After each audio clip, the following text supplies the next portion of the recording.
My wife looked me in the eye and said she wanted the house, the cars, the art collection, everything except our son. My lawyer begged me to fight to drag her through court for every penny. Instead, I looked at her valid demands and said, "Give it all to her." Everyone thought I had lost my mind, or that old age had finally made me soft. At the final hearing, I signed over assets worth millions without blinking. She smiled that victorious shark-like smile she used when she spent my money. She thought she had stripped me bare until her lawyer leaned in and whispered 5 words that turned her face ghost white. She had no idea she was standing on a trapdoor I built 20 years ago. But before I tell you how she lost everything, let me take you back to the morning my life shattered. If you have ever felt the cold steel of betrayal from the person who sleeps next to you, hit the like button and subscribe because this story is for you. It started on a Tuesday morning in Malibu. The Pacific Ocean was calm that day, a sheet of gray steel stretching out to the horizon visible through the floor-to-ceiling glass walls of our breakfast nook. I was 70 years old, and I had spent 40 of those years building an empire of concrete and glass across America so that I could sit right here and drink my Colombian dark roast in peace. The silence in the house was usually my favorite part of the day. But that morning, the air felt heavy, almost electrical, like the atmosphere before a lightning strike. I was buttering a piece of toast, listening to the rhythmic sound of the waves crashing against the pillars of our deck, when the silence was broken not by a greeting, but by a heavy thud. A thick manila envelope landed directly on my plate, cracking the porcelain and sending my coffee flying across the table. The dark liquid soaked into the Italian silk tablecloth, spreading like a fresh bruise. I did not jump. I did not yell. In the real estate game, panic is the first sign of weakness, so I simply picked up my linen napkin and began to dab at the spill, calmly watching the brown stain expand. I looked up. Veronica stood on the other side of the table. She was 48 years old and beautiful in that sharp, manufactured way that costs $10,000 a month to maintain. She was wearing her tennis whites, even though I knew she hadn't played a set of tennis in 3 years. Her eyes were hidden behind oversized designer sunglasses, but I could feel the coldness radiating from them. She did not ask if I was okay. She did not apologize for the mess. She simply crossed her arms and said, "Harrison, I am done. I want a divorce." I slowly placed the soiled napkin on the table. I had sensed this coming for months.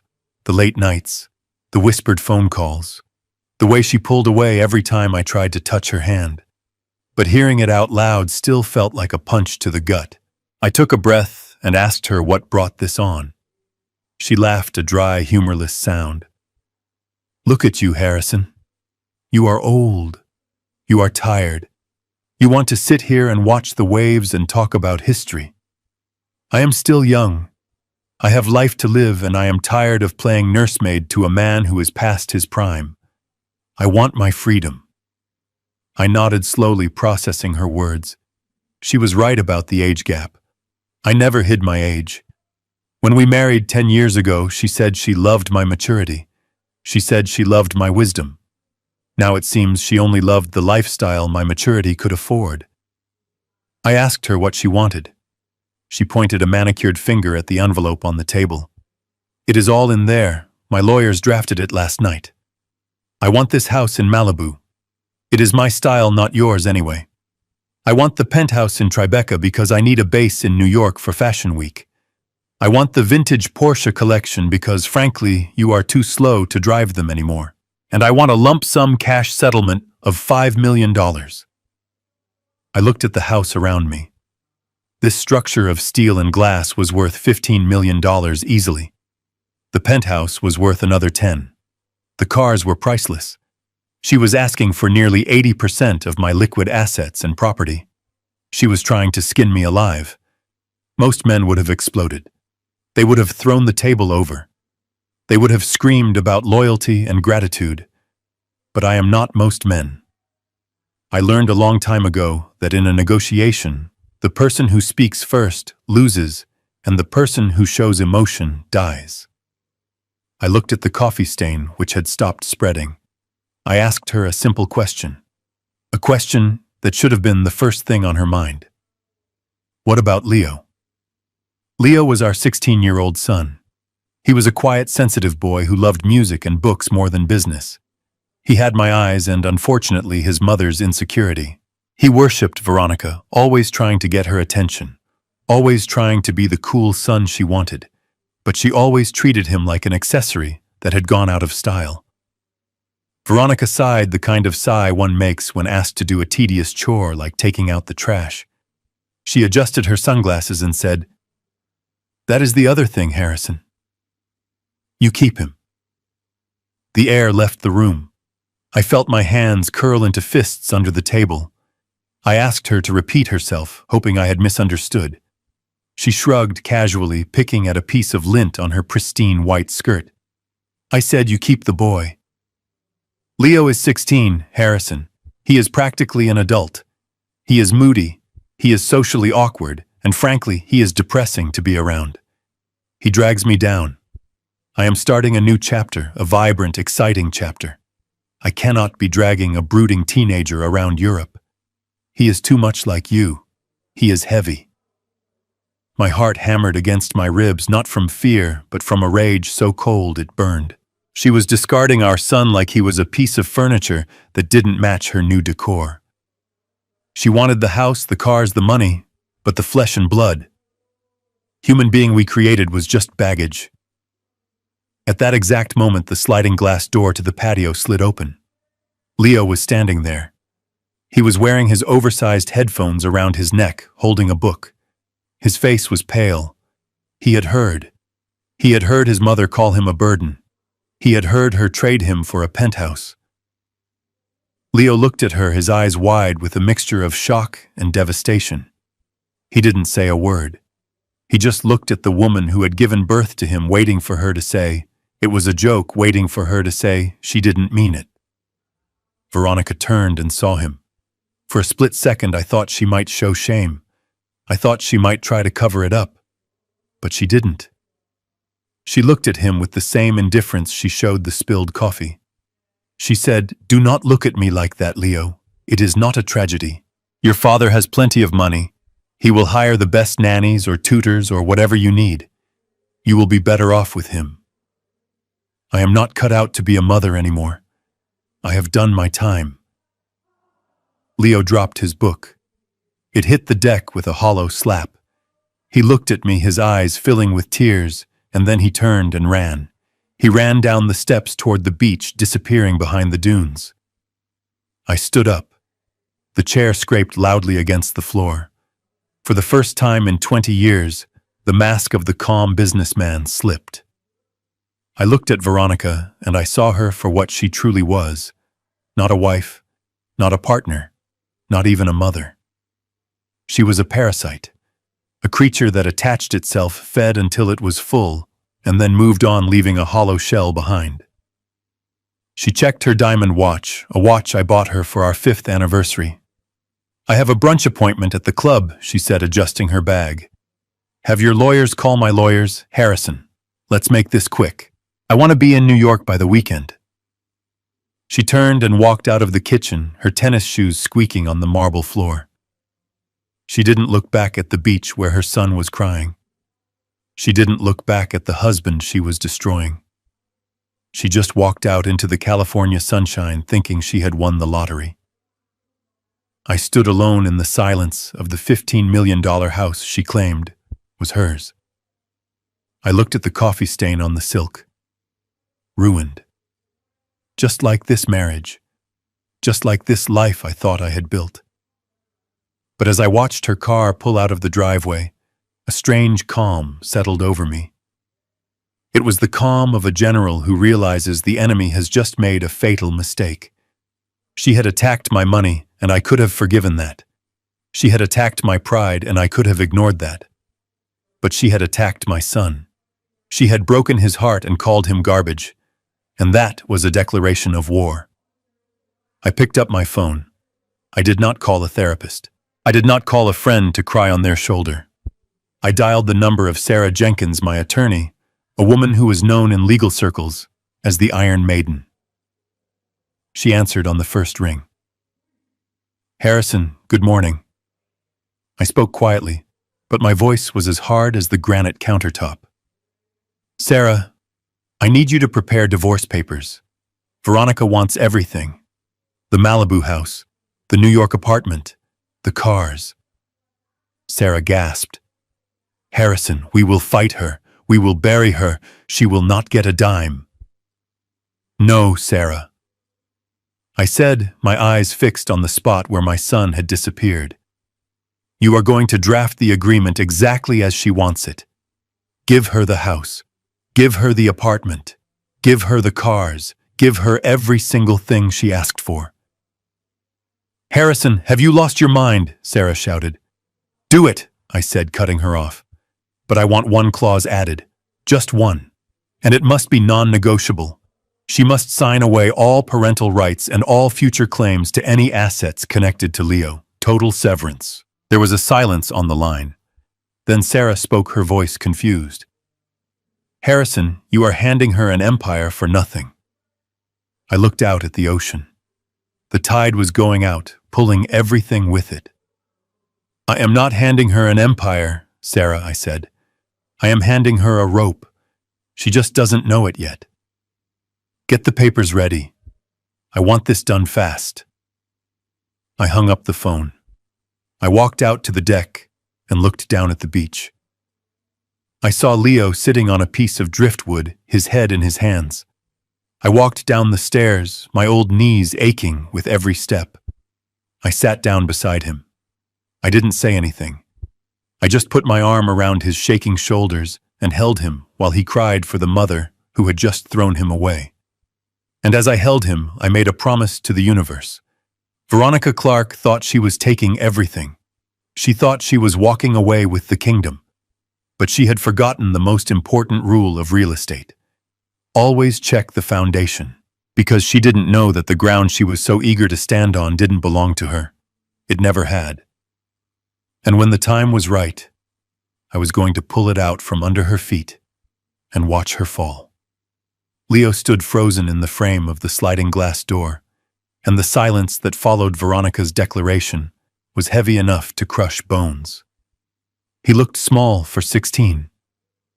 His shoulders hunched inward, as if trying to make himself invisible, a defense mechanism he had perfected over years of living with a mother who viewed him as a flaw in her perfect life. I saw the exact moment his heart broke. It wasn't a dramatic explosion or a scream. It was a subtle dimming of the light in his eyes, a resignation that no child should ever have to feel. He looked from her to me, his chest heaving, waiting for her to take it back, waiting for her to say that, of course, she wanted him, that he was the priority. But Veronica did not step forward. She did not reach out. She simply sighed, a sound of annoyance rather than regret, and reached for her mimosa. "Harrison, please handle him," she said, waving a hand dismissively towards our son. "I cannot deal with teenage angst right now. I have a schedule to keep." I stepped between them, my body acting as a shield, though I knew the damage was already done. Words are like bullets once they are fired, but you cannot call them back, and she had just shot him point blank in the heart. "Leo," I started, my voice trembling with a mixture of rage and grief. "Your mother is just upset. She doesn't mean it." But Veronica, cruel, beautiful Veronica, couldn't even let him have that small mercy. She set her glass down hard on the table, the crystal clinking sharply. "Stop coddling him, Harrison," she snapped, her voice cutting through the humid ocean air. "Don't make that face at me, Leo. I am not a monster. I am a realist. I am not a nanny, and I am certainly not a jailer. You are 16 years old. You don't need a mother hovering over you. You need resources. Your father has money. He has connections. He will hire people to look after you, people who are paid to deal with your moods. I have done my duty. I gave you life. Now I need to go live mine." The brutality of it was breathtaking. She spoke of our son as if he were a contract she had fulfilled, a subscription she was canceling because she found a better offer elsewhere. Leo let out a sound that was half gasp, half sob. He didn't look at me. He spun around, his sneakers screeching against the polished deck, and he ran. He didn't run toward the beach this time. He ran toward the front of the house, toward the driveway. "Leo, wait," I shouted, ignoring the ache in my hip as I scrambled after him. I chased him through the sprawling living room, past the grand piano he used to play, before she told him it gave her a headache, past the white leather sofas we weren't allowed to sit on. I burst out the front door just in time to see him throwing himself into the passenger seat of my old Ford truck, the one vehicle Veronica refused to ride in because it smelled of dust and hard work. He slammed the door and locked it, curling into a ball against the window. His headphones pulled tight over his ears, as if to block out the world that had just rejected him. I reached the truck, breathless, my hand slapping against the window. "Leo, son, open the door. Please." He wouldn't look at me. He just shook his head, burying his face in his knees. I stood there in the driveway of my $15 million estate, feeling more helpless than I ever had when I was a poor contractor mixing cement by hand. I could buy buildings. I could reshape skylines. But I couldn't buy the pain out of my son's chest. I stayed there for a moment, my hand resting on the warm metal of the truck, promising him silently that I would fix this. I didn't know how yet, but I would fix it. I turned back toward the house. The morning sun glared off the white stucco, blinding and sharp. I walked back inside. The house was quiet again. I expected to find Veronica packing, or perhaps crying, maybe realizing the enormity of what she had just done. I walked into the kitchen. She was standing by the island, her phone pressed to her ear, examining her fingernails with critical precision. "Yes? I need an appointment for 2 o'clock, she was saying into the phone, her voice light and airy, completely devoid of the venom she had just spewed. "No, not a fill, just a gel polish. And I need a pedicure too.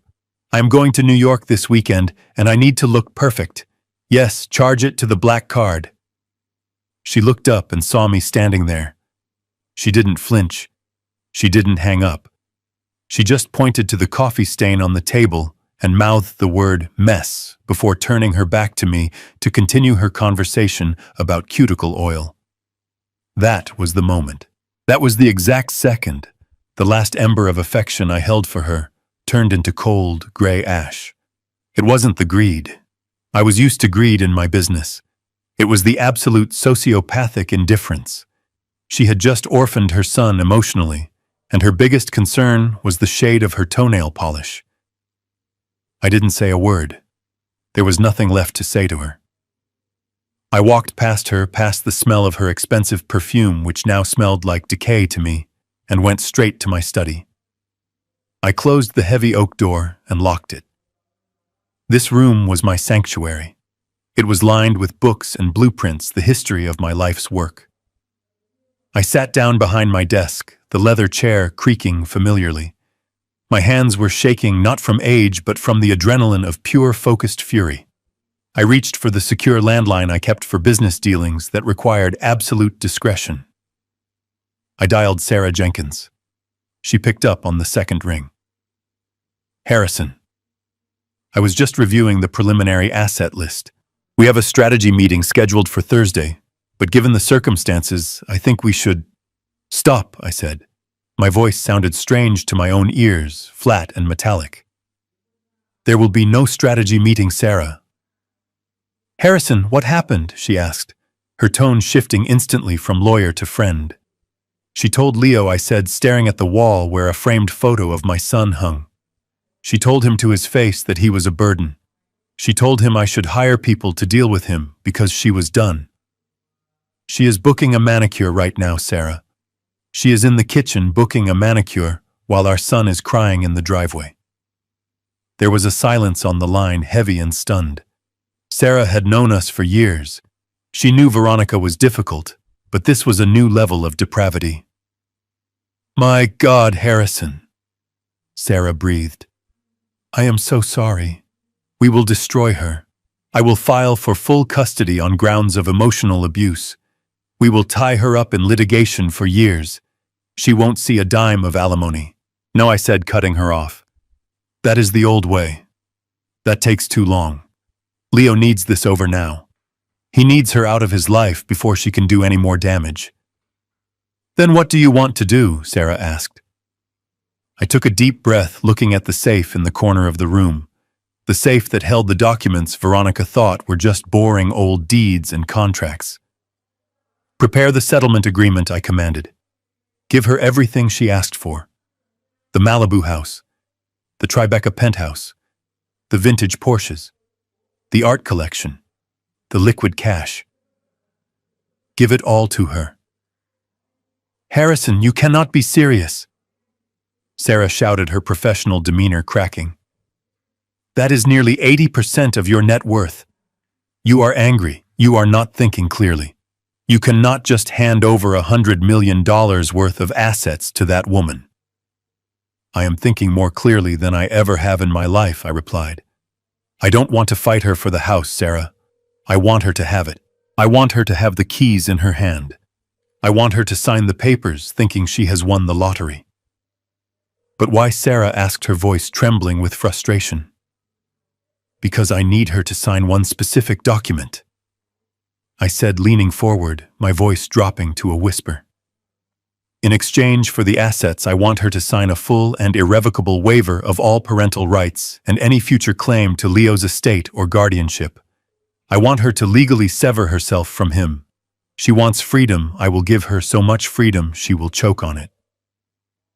Harrison, even if she signs that giving her the properties is financial suicide, she wins. Does she? I asked. Sarah, do you remember the Phoenix Project from '98? There was a long pause. I could hear the gears turning in Sarah's brilliant legal mind. The Phoenix Project. That was the restructuring of the land trusts. But Harrison, that was decades ago. What does that have to? Her voice trailed off. I heard the sharp intake of breath as the realization hit her. Oh my God, Sarah whispered. The land leases. Exactly, I said. The leases expire at midnight on the day the divorce is finalized. But Harrison, she stammered, if the leases expire, and she owns the structures, but not the land, then she is trespassing, I finished for her.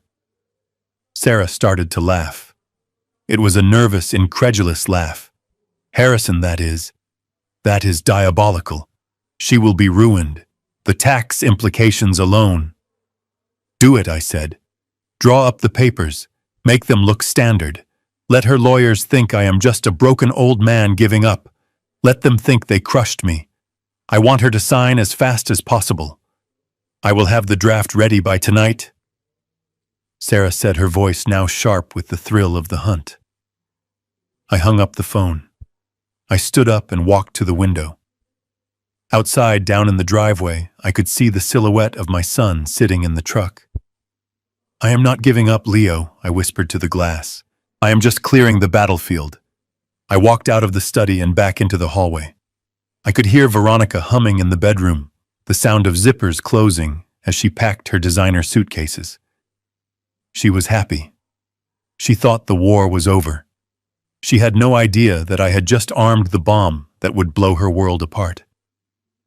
The elevator ride to the 42nd floor of the Jenkins & Associates building was silent and swift.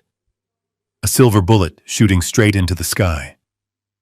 I stepped out into the lobby, which smelled of expensive leather and old money, a scent I used to find comforting, but today felt like the air inside a tomb. I walked past the receptionist, who nodded with that pitying look people give you when they know you are about to lose everything. I didn't stop. I pushed open the double glass doors to Sarah Jenkins' office and walked into a storm. Sarah was not sitting behind her desk. She was standing by the window, pacing like a caged tiger. When she saw me, she didn't say hello. She slammed a stack of documents onto her mahogany conference table with a force that made the heavy wood vibrate. "You are out of your mind, Harrison," she shouted, her voice echoing off the glass walls. "I have been your attorney for 25 years. I have watched you dismantle competitors. I have watched you negotiate deals that changed the skyline of this city. And now you walk in here and tell me to hand over 80% of your net worth to a woman who is treating you like a discarded shoe. Have you lost your senses? I closed the door quietly behind me and walked to the table. The documents were there. The deed to the Malibu estate, the title transfer for the Tribeca penthouse, the registration papers for the 1964 Porsche 911, and the rest of the vintage fleet. It was a king's ransom laid out on white paper. "Sit down, Sarah," I said, my voice low and steady. "I will not sit down," she fired back, her face flushed with frustration. "Do you understand what you are asking me to do? You are asking me to facilitate the biggest robbery in the history of this firm. We have grounds to fight her, Harrison.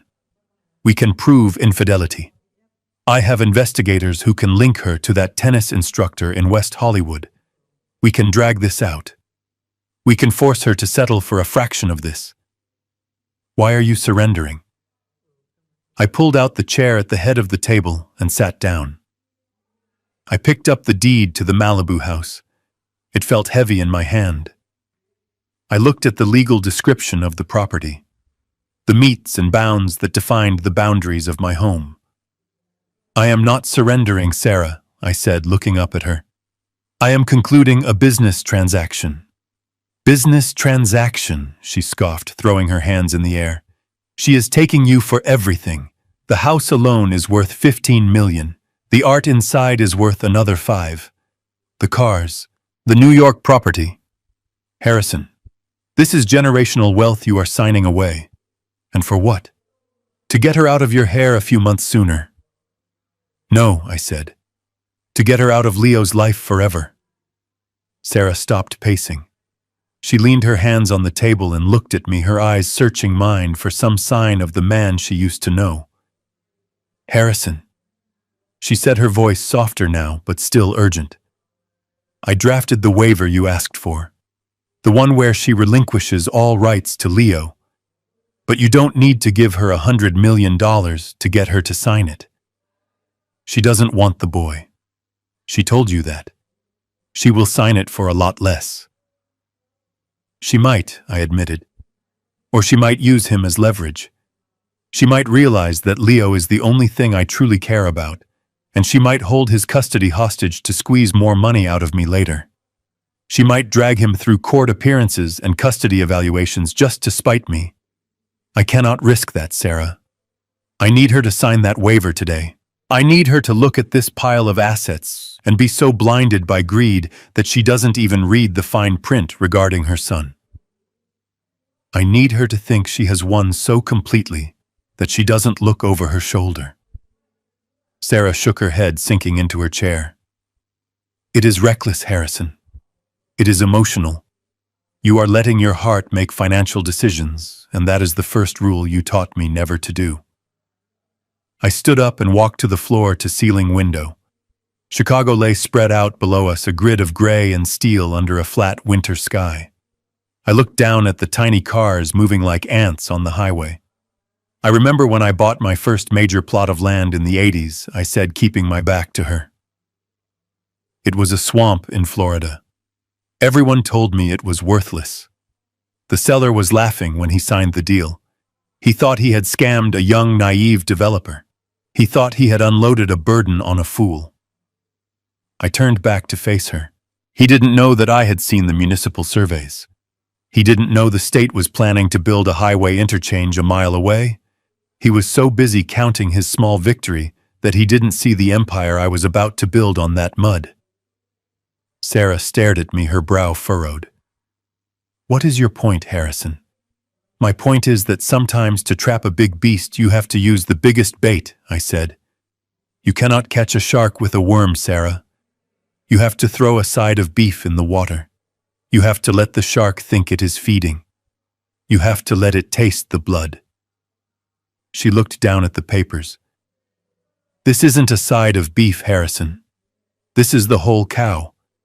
You are relying on a 20-year-old land lease structure that hasn't been tested in court in a divorce proceeding.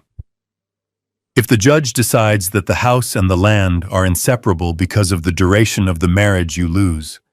If Veronica's lawyers find a loophole in the trust documents, you lose. You are betting everything on a technicality. I am betting on her greed, I corrected. I am betting that she is so arrogant, so convinced of her own superiority, that she won't bother to check the foundation of what she is taking. She sees the mansion, Sarah. She sees the marble floors and the ocean view. She doesn't see the ground beneath her feet. Sarah picked up a pen. She twirled it in her fingers, her knuckles white. I hate this, Harrison. I want this on the record. I am advising you against this. I think it is a mistake. I think you are angry and hurting, and you are going to wake up in a rental apartment with nothing but a used truck and regret it. I smiled, a thin, cold smile that didn't reach my eyes. I will have Leo, I said. And that is not nothing. Now are the papers ready? Sarah sighed a long, defeated sound. She opened a folder and pushed it toward me. Here, she said. The transfer deeds, the settlement agreement, the waiver of parental rights. It is all here, everything she asked for. I picked up my fountain pen. The gold nib glinted in the office light. I looked at the first document. Transfer of title, 1088 Malibu Road. I didn't hesitate. I signed my name in fluid black ink. Harrison Clark. I flipped the page. Transfer of title. Tribeca Penthouse Unit 4B. I signed again. Page after page. I signed away the collection of vintage cars I had spent 30 years assembling. I signed away the paintings I had bought at auction in London and Paris. I signed away the cash reserves. Sarah watched me in silence, her face pale. She looked like she was witnessing a suicide. When I reached the last document, I paused. It was the waiver. The document that would legally erase Veronica from Leo's life. It stated that she voluntarily terminated her parental rights, that she ceded full legal and physical custody to me, and that she waived any right to contest my estate or Leo's future trust. I tapped the paper. This one, I said. Make sure this one is on top when you send the package to her lawyer. Make sure it is the first thing she sees after the check. I will, Sarah whispered.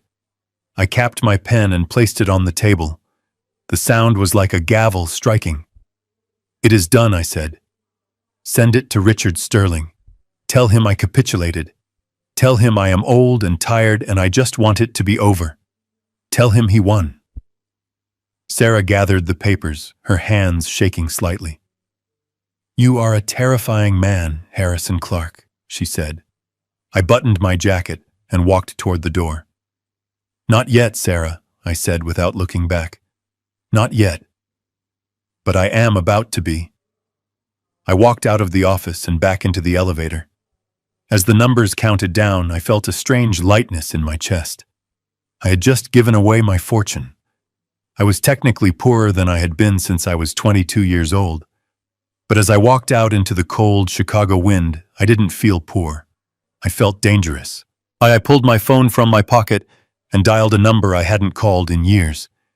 It was a direct line to the trustee department of the First National Bank, the division that handled specialized, irrevocable trusts. This is Arthur, a dusty voice answered. Arthur. This is Harrison Clark, I said, watching the traffic flow by.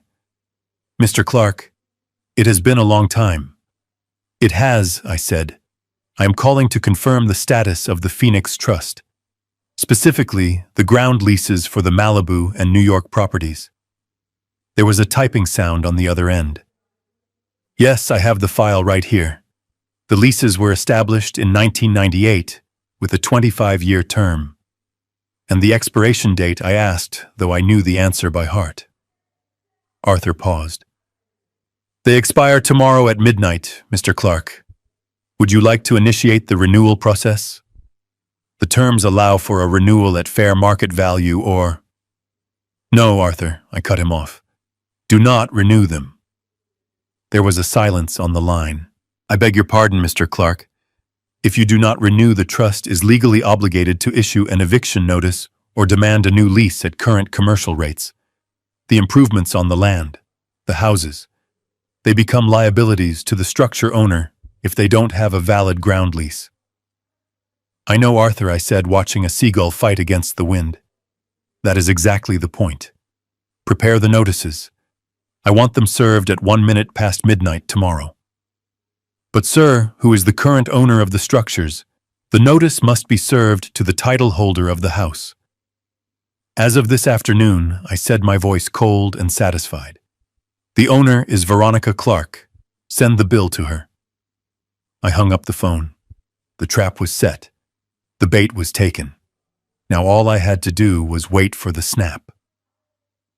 The conference room at Sterling and Partners was designed to intimidate. It was all chrome and glass perched high above the city like a vulture's nest. I sat on one side of the long frosted glass table, with Sarah next to me. On the other side sat Veronica and Richard Sterling. Richard was a man who smiled too much. He had teeth that looked like they had been bought from a catalog, and a tan that came from a bottle. He wore a suit that cost more than my first car, but wore it with the grace of a used car salesman. He was flipping through the settlement agreement Sarah had sent over. Every time he turned a page, he made a little humming sound of satisfaction. He was enjoying this. He thought he had broken me. He thought he was dissecting a whale that had beached itself voluntarily. This all looks in order, Harrison Richard said, not bothering to look up. You have agreed to the transfer of the primary residence in Malibu. You have agreed to the transfer of the Tribeca property, the vehicles, the art. It is a very generous offer. Surprisingly generous given the circumstances. He looked up, then his eyes narrowing slightly. He was looking for the catch. He was a predator, and predators know that meals rarely come free. But I gave him nothing.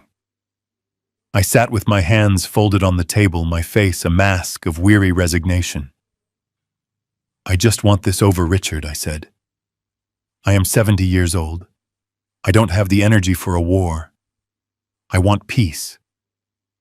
Veronica leaned forward. She smelled of vanilla and ambition. She looked at the papers as if they were a menu and she was about to order the lobster. It is the least you could do, Harrison, she said. After the years I gave you, the best years of my life. I didn't look at her. If I looked at her, I might lose my nerve. I might remember the way she looked at Leo that morning, and I might reach across the table and strangle her. So I looked at the water pitcher in the center of the table instead. However, Richard continued leaning back in his chair and tenting his fingers. My client feels that there are a few outstanding issues. Given the disparity in future earning potential and the lifestyle to which Mrs. Clark has become accustomed, we feel that a simple asset transfer is not quite enough to ensure her security. Sarah stiffened beside me. I could feel the heat radiating off her. Richard, Sarah said, her voice tight. We have given you everything. The real estate alone is worth $25 million. The cars are another $5 million. You are asking for blood from a stone. Richard smiled that oily smile again. We are asking for fairness, Sarah. Harrison is a legend. He can make more money. Veronica cannot. Therefore, we are adding 2 stipulations to the final agreement. First, we require Harrison to cover all legal fees for both parties. Sarah opened her mouth to object, but Richard raised a hand. And second, he said, dropping the hammer. We want a lump sum spousal support buyout. $2 million. Cash. Wired to Veronica's personal account within 24 hours of signing. Sarah slammed her hand on the table. Absolutely not, she shouted. That is extortion, Richard. We are walking. Harrison, get up. We are going to court. I didn't move. I watched Veronica. Her eyes had widened at the mention of the $2 million. It was a number she understood. It was tangible. It was shopping sprees in Paris. It was freedom. She was practically vibrating with greed. $2 million, I said softly. Yes, Richard said, confident now. $2 million. Or we don't sign today. We drag this out. We depose you. We audit your books going back 30 years. We make your life a living hell, Harrison. I looked at Sarah. She was red in the face, ready to fight to the death for me. She was a good lawyer, a good friend, but she didn't know the endgame. Sit down, Sarah, I said. Harrison, don't you dare, she warned. I turned to Richard. I will pay the legal fees, I said, and I will pay the $2 million. Veronica let out a little squeal of delight. She grabbed Richard's arm, squeezing it.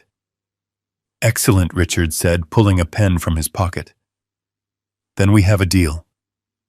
Not yet, I said. Richard paused, the pen hovering over the paper. I have one condition, I said. Richard sighed. I told you, Harrison, we are not negotiating the house or the... It has nothing to do with the money, I interrupted. It has to do with the boy. Veronica's face darkened.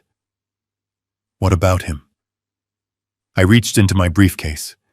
I pulled out the single document I had drafted myself the night before. It was simple, brutal, and final. I placed it on the table and slid it toward her. This is a waiver of parental rights, I explained. It states that you voluntarily and irrevocably terminate all legal and physical custody of Leo Clark. It states that you waive any right to make medical or educational decisions for him. And most importantly, it states that you waive any future claim to his estate, his trust funds, or any assets held in his name now or in the future. You walk away, Veronica, completely. You never call him. You never visit him. You are not his mother anymore. You are a stranger. The room went silent. Even Richard looked uncomfortable. To sell a child was a taboo that even lawyers usually tried to dress up in nicer language. You want me to sign away my son? Veronica asked slowly. I want you to be honest, I corrected. You told him he was a burden. You told him you were done. I am just putting it in writing. You sign this and you get the $2 million. You don't sign it and the deal is off. We go to court. And in court, Veronica, I will spend every dime I have to make sure you get nothing. I will burn the money before I let you have it. She looked at the document. Then she looked at Richard. Is it legal? She asked. Richard shrugged. It is unusual. But if you sign it voluntarily, yes, it is binding. But Veronica, think about the optics. If this gets out... I don't care about optics, she snapped. I care about my future. She looked at me. Her eyes were cold, dead things. He hates me anyway, she said, justifying it to herself. He is always moping. He reminds me of how old I am getting. It is better for him this way. He needs a father. She reached for the pen. She didn't hesitate. She didn't tremble. She didn't ask to read the fine print. She didn't ask if she could say goodbye. She just saw the $2 million waiting on the other side of that signature. She pressed the tip of the pen to the paper. The scratching sound was loud in the quiet room. Veronica Clark. She signed it with a flourish. There, she said, pushing the paper back to me. He is your problem now. Where is my check? I took the waiver. I checked the signature. It was valid. I folded it carefully and put it in my breast pocket right next to my heart. It was the most valuable thing in the room. Sarah. I said, my voice devoid of any emotion. Give her the check. Sarah pulled the cashier's check from her folder. She looked at Veronica with pure, unadulterated disgust. She slid the check across the glass table.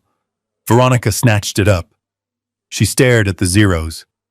$2 million, plus the house, plus the apartment. She was rich. She was free. She stood up, smoothing her skirt. Well, Harrison, she said, flashing a bright, winning smile. I suppose this is goodbye. No hard feelings, right? It was just business. I looked at her. I looked at the woman who had just sold her child for the price of a condo. Yes, Veronica, I said. Just business. Richard stood up, shaking my hand. A pleasure doing business with you, Harrison. You are a gentleman. I stood up. I felt heavy and light at the same time. Enjoy the house, Veronica, I said. It is a beautiful structure. I will, she said, already texting someone on her phone, probably the tennis instructor. I am going to throw a huge party this weekend. A housewarming. You are not invited, of course. Of course, I said. I turned and walked out of the conference room. Sarah followed me, her heels clicking rapidly on the floor. We got into the elevator. The doors closed, shutting out the sight of Veronica's victory lap. Sarah looked at me. She was shaking. That was the most horrific thing I have ever seen, she whispered. She didn't even blink, Harrison. She sold Leo. I nodded, watching the floor numbers drop. She did, I said. And in doing so, she just sealed her own fate. What do you mean? Sarah asked. I touched the pocket where the waiver sat. She thinks she stripped me of my assets, Sarah. She thinks she took the house and the land and the future. But she forgot one thing. The elevator chimed as we reached the lobby. What? Sarah asked. I stepped out into the lobby. She forgot to ask who owns the ground. I said. I walked out into the street. The sun was setting, painting the city in shades of blood and gold. It was done. She had the house. I had the boy. And in 24 hours, the clock on the Phoenix Trust would strike midnight. I took out my phone and sent a single text message to my trustee, Arthur. It is signed. Execute the eviction notice at 12:01 a.m. I put the phone away. I needed to go home. I needed to go to the small rental apartment I had secured that morning. I needed to tell Leo that he was safe, that he was never going to be rejected again. Veronica Clark was planning a party. I was planning a funeral for her lifestyle, and the guest of honor was going to be reality. The day we left the Malibu house felt less like a move and more like a deportation. The California sun was beating down on the white stucco walls, but inside the air was frigid. Veronica stood in the center of the grand foyer, holding a clipboard like a prison warden conducting a final cell inspection. She was wearing a silk caftan and sipping sparkling water, watching with hawk-like intensity as Leo and I carried our lives out in cardboard boxes. She wasn't helping. She was auditing. Every time I reached for something that wasn't strictly clothing or personal toiletries, she would clear her throat and point a manicured finger at the list in her hand. Not that painting, Harrison, she said, as I reached for a small seascape that I had bought in a street market in Lisbon 30 years ago. That is listed on the inventory under wall art. It stays. It cost $50, Veronica. I said, my voice heavy with exhaustion. It has no value. It has aesthetic value, she corrected, marking something on her clipboard. It ties the room together. Leave it. I put the painting down. I didn't fight. I couldn't fight. Every minute I spent in that house was a minute that shaved a year off my life. I just wanted to be gone. I wanted to take my son and vanish before I lost my composure and did something that would ruin the plan. I walked to Leo's room. He was packing his books, his hands moving with a slow, heavy sadness that broke my heart. His room, which used to be his sanctuary, was now just a collection of assets owned by his mother. She had already tagged his gaming computer and his television with little blue stickers that meant, "Do not remove." Just the clothes, Leo, I said gently, and the books. Leave the rest. We will buy new things, better things. He looked at me, his eyes red. It isn't about the things, Dad. It's that she wants them more than she wants me. She wants my TV, but she doesn't want me to watch it. I pulled him into a hug. I know, son. I know. But we are leaving. And that is the most important thing. We are escaping. We carried his boxes out to the driveway. My 1998 Ford F-150 was parked there, the only vehicle Veronica hadn't claimed in the divorce, because she said it looked like something a gardener would drive. It was rusted, the suspension was shot, and the air conditioning hadn't worked in a decade, but it was mine. It was the only thing on this property that was truly mine anymore. We were loading the last of the boxes into the truck bed when I heard a commotion from the living room. I dropped the tailgate and ran back inside. Leo was standing by the grand piano in the corner of the living room. It was a Steinway vintage 1920s with chipped keys and a scar on the lid where I had dropped a candlestick years ago. It wasn't the most expensive item in the house, but it was the soul of the room. My father had taught me to play on that piano. I had taught Leo to play on that piano. It was the only thing that had ever brought us peace in this house. Leo had his arms wrapped around the bench, trying to drag it toward the door. He was straining, his face flushed with effort and desperation. Veronica was standing in front of him, blocking his path. She wasn't shouting. She was smiling, that tight, condescending smile that made me want to scream. "Put it down, Leo," she said, taking a sip of her water. "You are scratching the floor." "It is mine," Leo shouted, his voice cracking. "Grandpa gave it to Dad. Dad gave it to me. You don't even play. You hate music." "It doesn't matter if I play," Veronica said coolly. "It is listed as a furnishing in the primary residence. The settlement agreement your father signed yesterday transfers all furnishings to me. It stays." Leo looked at me as I entered the room. "Dad, tell her. Tell her it's ours. We can't leave it. It's Grandpa's." I looked at the piano. I looked at the woman standing in front of it. She didn't want the piano. She probably couldn't even tell the difference between a middle C and a door hinge. She wanted it because Leo loved it. She wanted it because taking it hurt him, and hurting him was her way of proving she had won. It was a power move, pure and simple. I walked over to Leo. I put my hands on his shoulders. I could feel him trembling. "Leo," I said softly, "let it go." "But Dad," he pleaded, tears spilling onto his cheeks. "It is just wood and wire, son," I said, staring hard at Veronica. "It is just a thing. We carry the music in our heads. She can keep the box. She can keep the silence." Veronica laughed. "That is very poetic, Harrison. But yes, I will keep the box. It looks good in this corner. Now please get this junk out of my house. I have decorators coming at 2. I steered Leo away from the piano. He resisted for a moment, his fingers trailing over the ivory keys one last time, and then he slumped against me, defeated. We walked out of the living room, leaving the ghost of my father and the music of our past behind.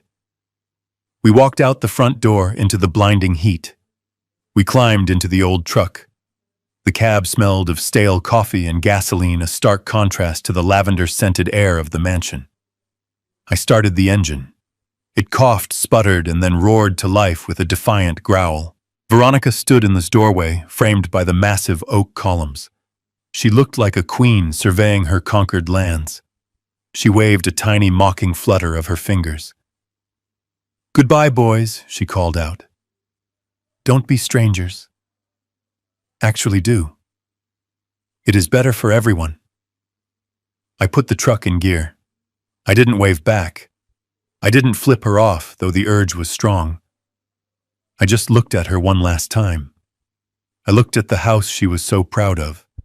I looked at the land she was standing on. Leo was crying silently in the passenger seat, looking out the side mirror as his childhood home receded into the distance. I reached over and squeezed his knee. "Don't look back."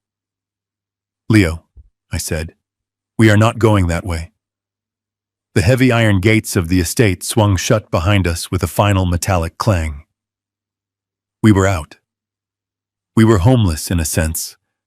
We were stripped of our status, our luxury, our comfort. To the world we were losers driving a rust bucket away from a palace. But as I turned onto the Pacific Coast Highway, merging into the traffic of ordinary people living ordinary lives, I felt a strange vibration in my chest. It wasn't panic. It was anticipation.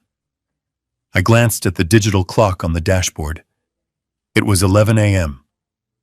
13 hours. 13 hours until midnight. 13 hours until the calendar turned. 13 hours until the 25-year ground lease on the land beneath Veronica's feet expired. She was standing there in her silk caftan, drinking her sparkling water, planning her parties surrounded by her stolen treasures. She thought she was the queen of the castle. She didn't know she was a squatter on borrowed time. I muttered under my breath low enough that Leo couldn't hear me over the rumble of the engine. Enjoy it, Veronica. Enjoy the view. Enjoy the marble. Enjoy the silence. Because tomorrow, the ground is going to open up and swallow you whole, and I hope you are wearing comfortable shoes when it happens. I pressed the accelerator. The truck groaned but moved forward, carrying us away from the past and toward a future that was going to be very, very interesting. We had left paradise, yes, but we had packed the detonator in our pocket. The apartment complex was called The Palms, but there wasn't a single palm tree in sight, just a vast expanse of cracked asphalt and a few dying bushes that smelled of cat urine. It was located 20 miles inland in a neighborhood where the houses had bars on the windows and the convenience stores kept the cashier behind bulletproof glass. We pulled into the parking lot, and the engine of the truck finally died with a shuddering rattle that sounded like a death rattle. I looked up at the building. It was a beige stucco box stained with decades of smog and neglect. Unit 2B was ours. 2 bedrooms, 1 bath, and 600 square feet of living space. It cost $1,200 a month, which was less than what Veronica spent on bottled water in a week. Home sweet home, Leo, I said, trying to inject a note of optimism into my voice that I didn't feel. Leo didn't answer. He grabbed his duffel bag and slammed the truck door so hard the side mirror wobbled. He walked toward the stairwell, his head down, his headphones on, trying to block out the sound of a couple arguing loudly on a balcony above us. We carried the boxes up the stairs. The elevator was out of order, a piece of paper taped to the doors, with the words broken scribbled in black marker. My knees popped and ground with every step. At 70 years old, carrying 40-pound boxes up 2 flights of concrete stairs is not exercise, it is torture. But I did it. I carried box after box, sweating through my shirt, my breath coming in short, sharp gasps. When we finally got everything inside, the apartment was stiflingly hot. The air conditioning unit in the window was ancient and covered in a layer of grime that suggested it hadn't been turned on since the Reagan administration. I flipped the switch and it coughed out a cloud of dust and a noise like a jet engine. But the air that came out was barely lukewarm. Leo dropped his bag in the center of the living room. The carpet was a shade of brown that was designed to hide stains, but failed to hide the cigarette burns near the door. The walls were thin. We could hear the bass of a stereo thumping from the unit next door, and the sound of a baby crying from the unit below. Leo looked around. He looked at the peeling paint on the ceiling. He looked at the kitchen, which was a galley so narrow you couldn't open the oven and the fridge at the same time. He looked at the single window which looked out onto a brick wall and a dumpster. "This is it," he asked, his voice flat and dead. "This is where we live now." "It is temporary, son," I said, wiping the sweat from my forehead with a handkerchief. "Just until we get settled. Just until the dust settles." He turned to look at me, and for the first time since we left Malibu, the sadness in his eyes was replaced by a white-hot anger. "Temporary," he repeated. "Dad, look at this place. It is a dump. It smells like mold and old soup. We had a mansion this morning. We had a beach, and now we are here. Why?" I walked to the kitchen sink to get a glass of water. I turned the handle. The faucet groaned and a stream of brown water sputtered out, followed by a steady, rhythmic drip that echoed in the small space. Drip, drip, drip. "I told you, Leo," I said, watching the water run until it turned clear. "I made a deal. I had to give her the assets to get full custody. It was the price of freedom." Leo laughed, a harsh, bitter sound that didn't belong in the throat of a 16-year-old boy. The price of freedom, he mocked. No, Dad. It was the price of you being a coward. I stiffened. I turned off the tap and faced him. I am not a coward, Leo. Yes, you are, he shouted, his hands balling into fists at his sides. You are Harrison Clark. You built half the city. You are a billionaire. Or you were. You let her walk all over you. You let her take everything. You let her take my piano. You let her kick us out like we were garbage. And you didn't even fight. You just signed the papers and thanked her for the privilege. He was shaking now, tears streaming down his face again, but this time they were tears of rage. Why do we have to live like this? He screamed, gesturing at the moldy walls. You have money, Dad. I know you have money. Why are we playing poor? Why are we punishing ourselves? Is it some kind of lesson? Are you trying to teach me character? Because I don't want character, Dad. I want my home. I want my life back. I couldn't tell him. I physically couldn't tell him. If I told him now, if I told him that I still had millions stashed in offshore accounts and blind trusts, if I told him that this apartment was just a stage set for the final act of my revenge, he might slip. He might tell a friend. He might text Veronica in a moment of anger. And if she knew she had been played before the clock struck midnight, she could file an injunction. She could claim fraud. She could stop the eviction. So I had to swallow his anger. I had to let him think I was weak.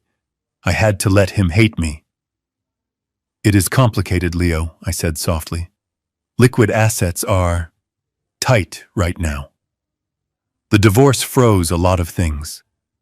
We have to be careful. We have to be frugal. Frugal, he spat the word out like poison. This isn't frugal. This is pathetic. She won, Dad. Don't you see that? She is in our house drinking her wine, laughing at us, and we are here listening to the neighbors fight. She won, and you let her win because you were too scared to stand up to her. He picked up a cardboard box, his box of books, and threw it across the room. It hit the wall with a heavy thud and split open, spilling novels across the dirty carpet. I hate you, he whispered, his voice breaking. I hate her for leaving, but I hate you for letting it happen. You are supposed to be the strong one. You are supposed to be the protector. But you are just a weak old man. He turned and stormed down the short hallway to the second bedroom. He slammed the door so hard the pictures I hadn't even hung yet rattled in their boxes. I stood alone in the center of the living room. The silence that followed his outburst was worse than the shouting.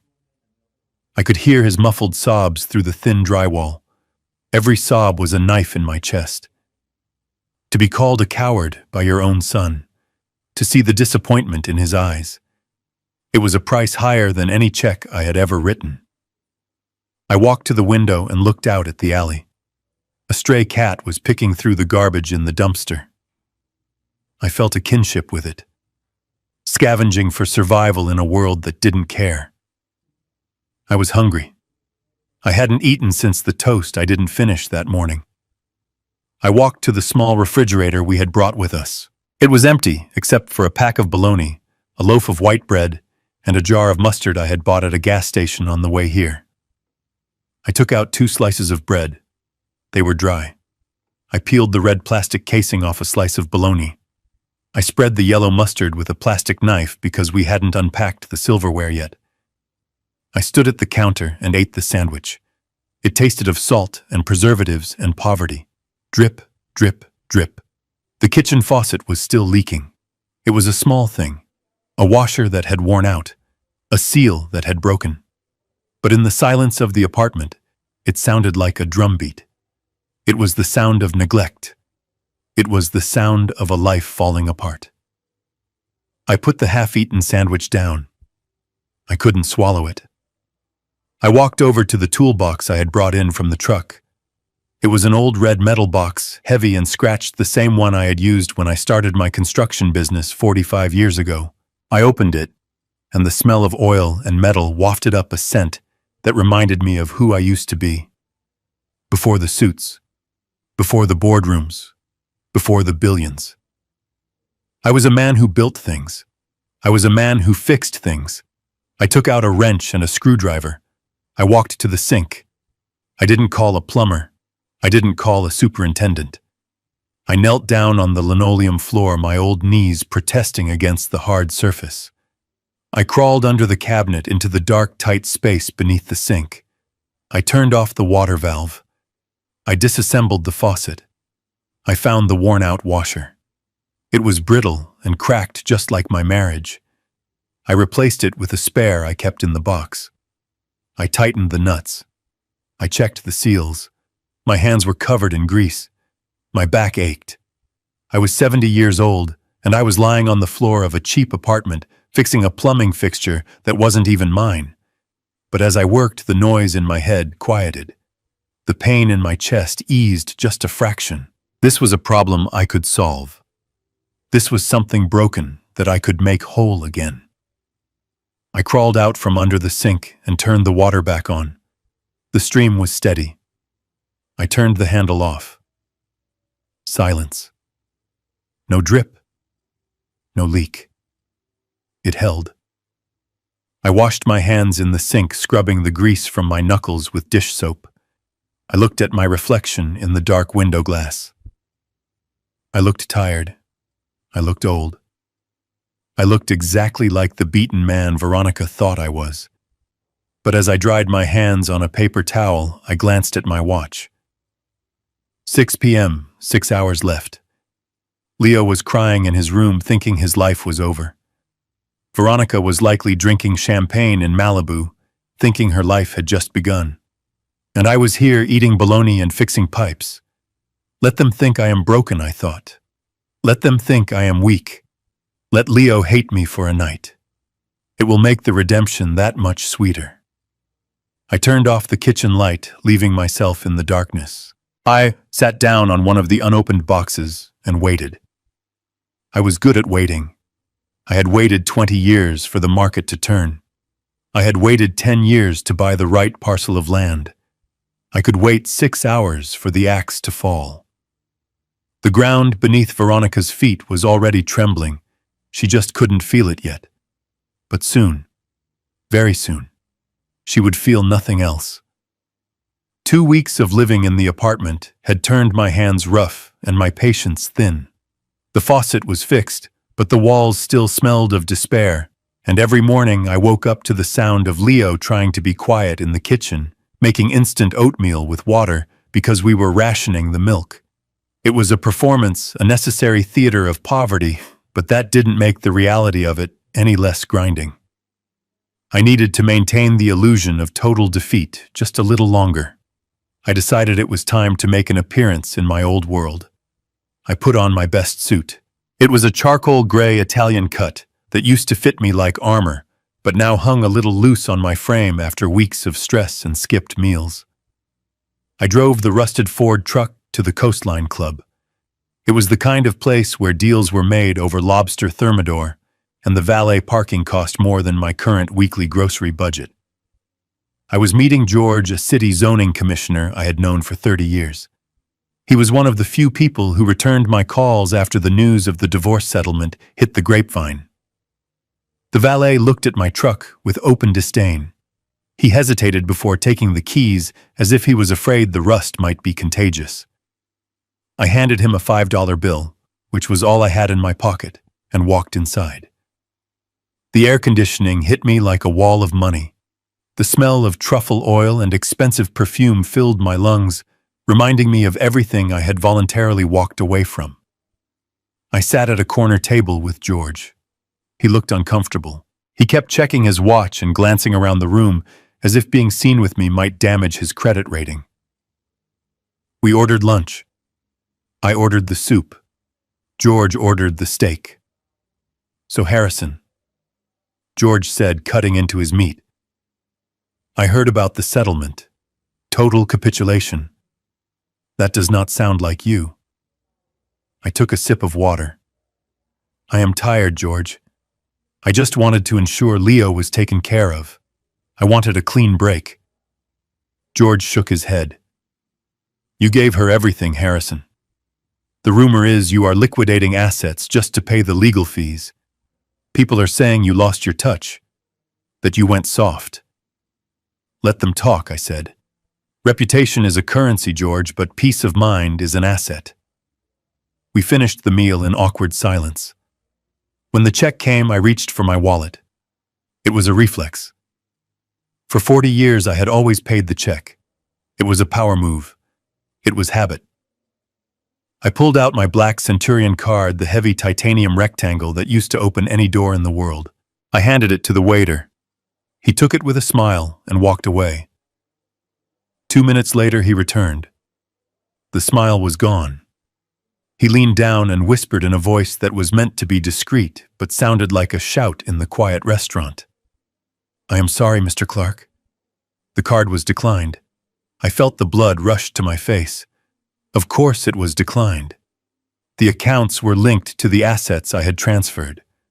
Veronica had likely frozen or canceled the secondary cards the moment the ink was dry. I had forgotten. For a second, I had forgotten the game I was playing.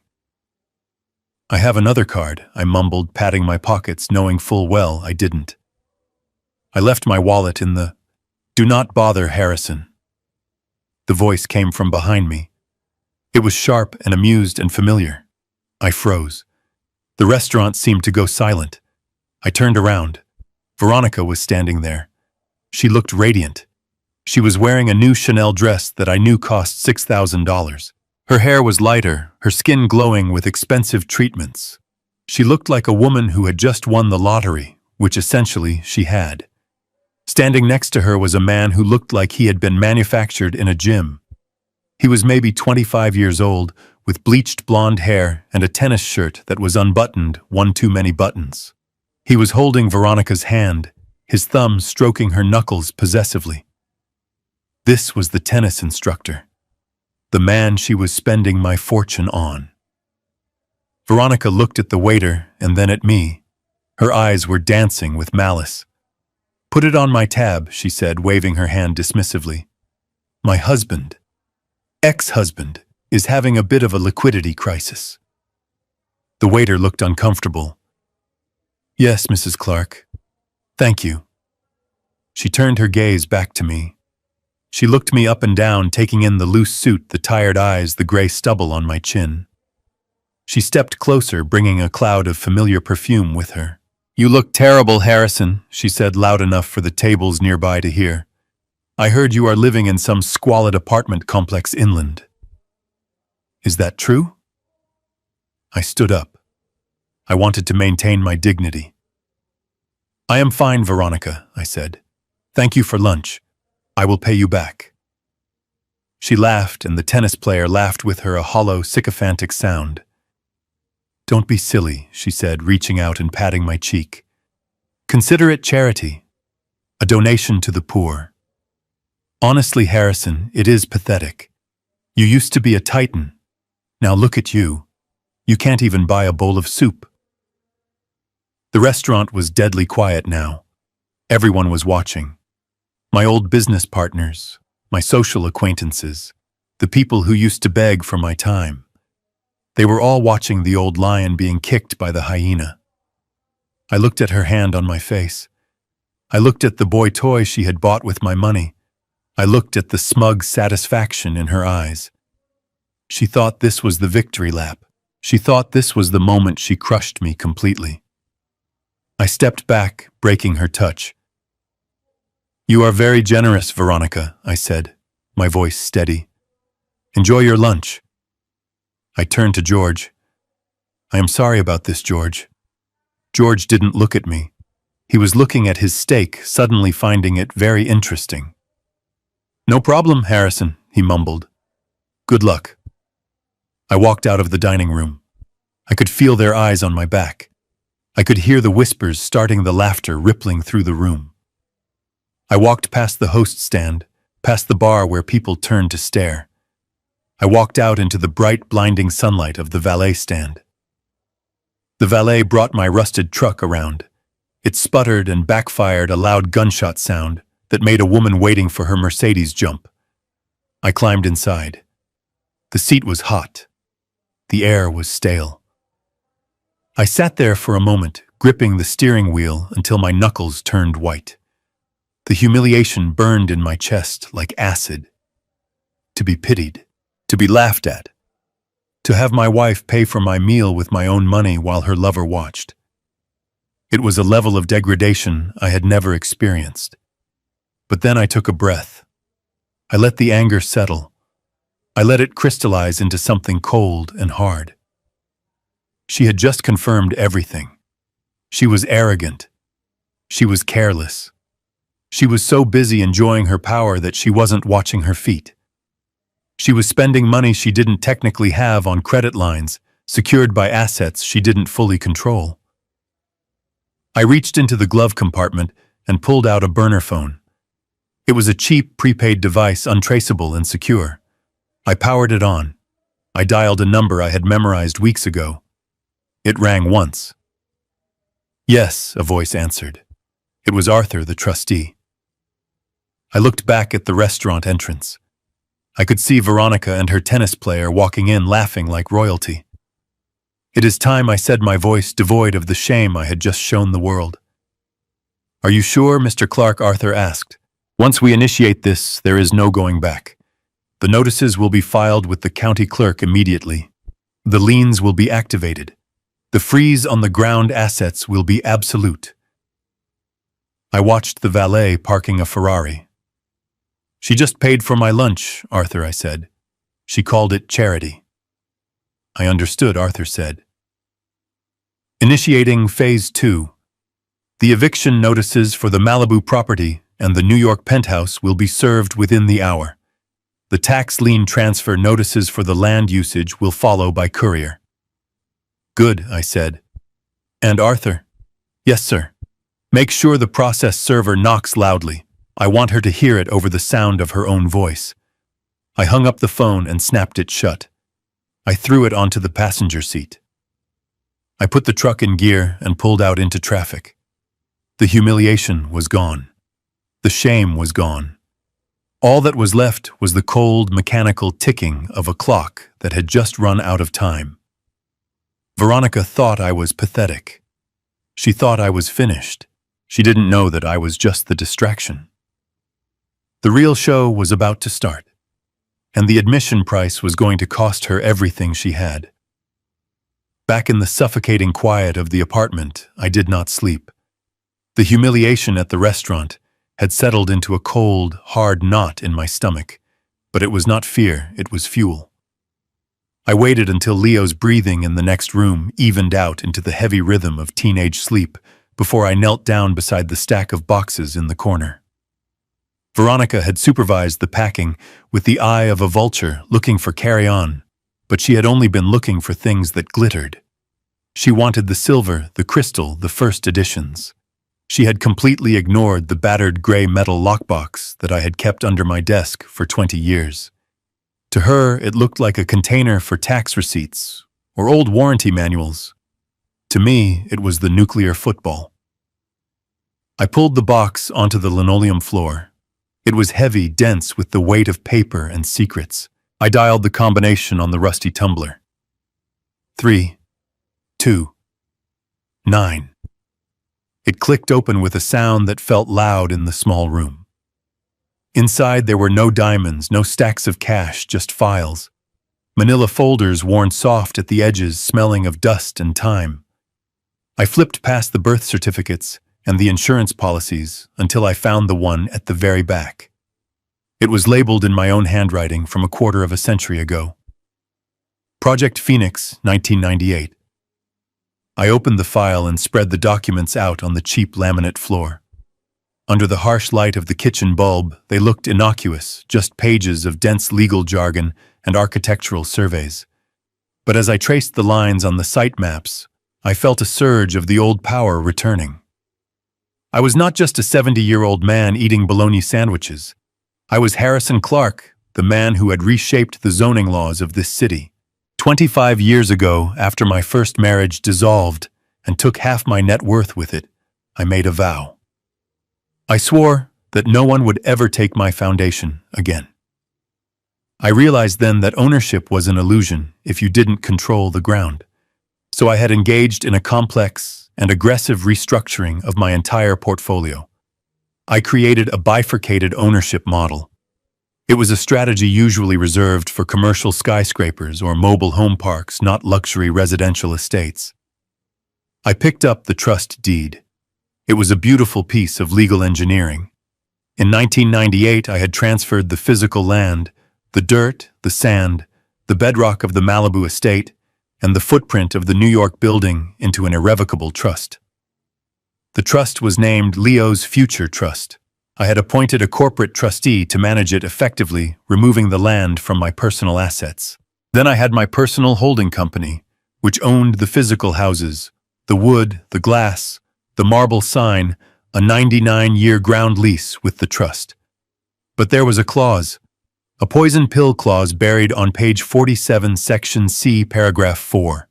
It stated that in the event of a transfer of ownership of the physical structure to any party other than a blood descendant, the ground lease would automatically terminate not in 99 years, but at midnight, on the date of transfer unless renegotiated at current market rates. Veronica had the house. She had the deed to the structure. But she didn't own the sand it stood on. She was essentially a tenant who had just bought a very expensive tent on someone else's campground, and she hadn't paid the rent in 25 years. I looked at the date on the settlement agreement I had signed. Yesterday.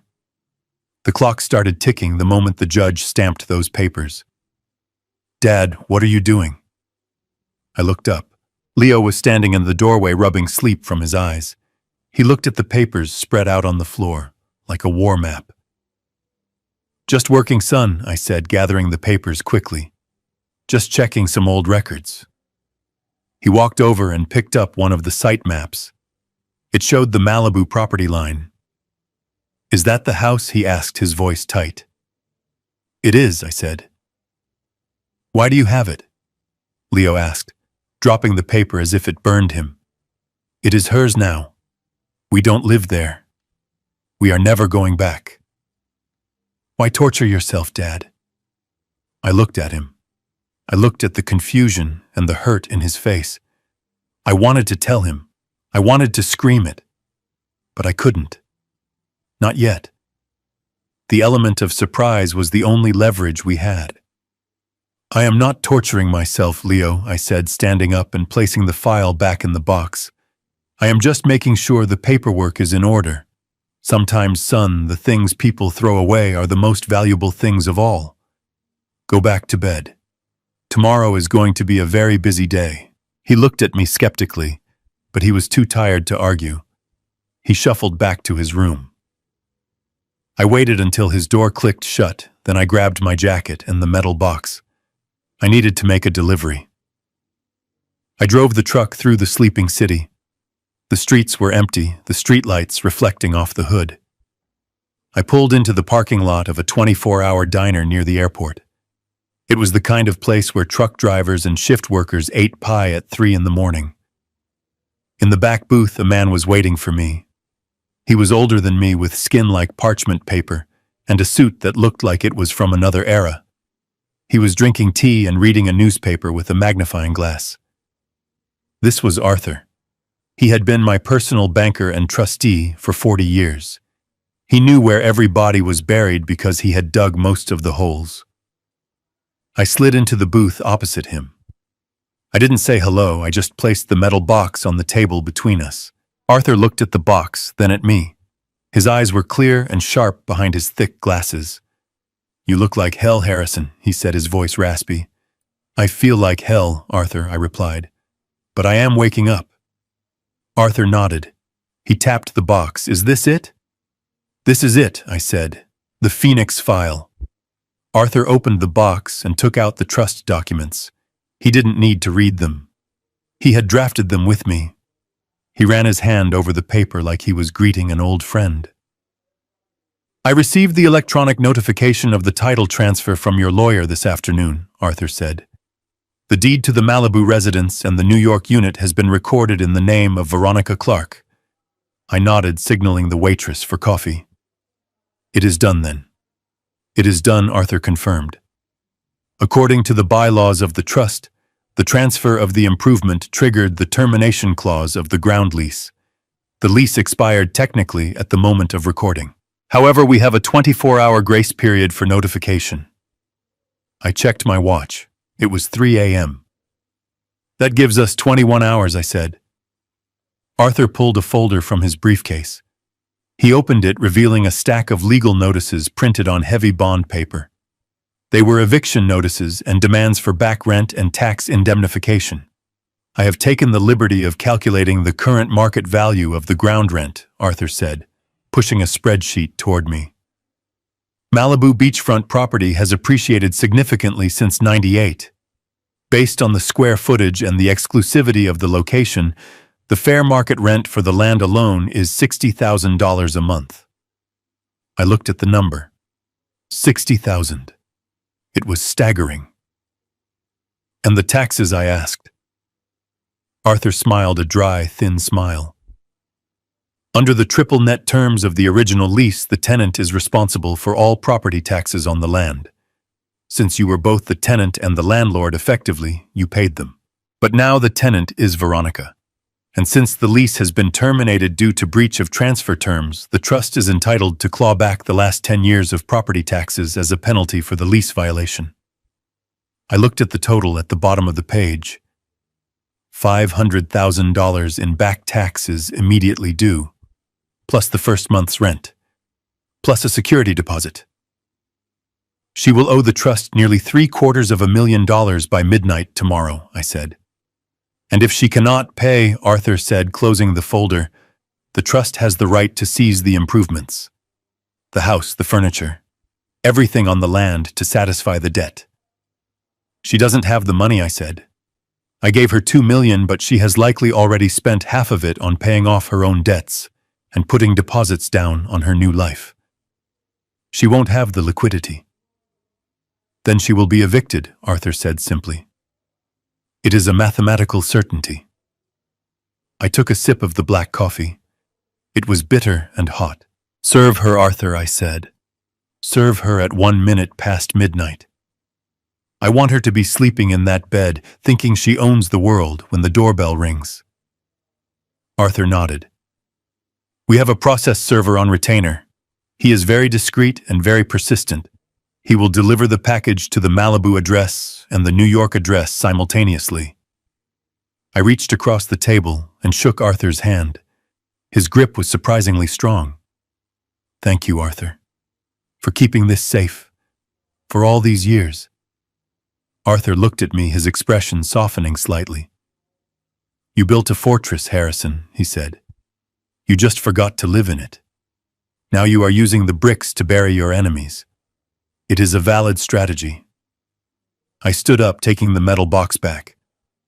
It is not about burying her, Arthur, I said. It is about digging my son out. I walked out of the diner, leaving Arthur to his tea and his calculations. The sky was beginning to turn gray in the east. A new day was coming.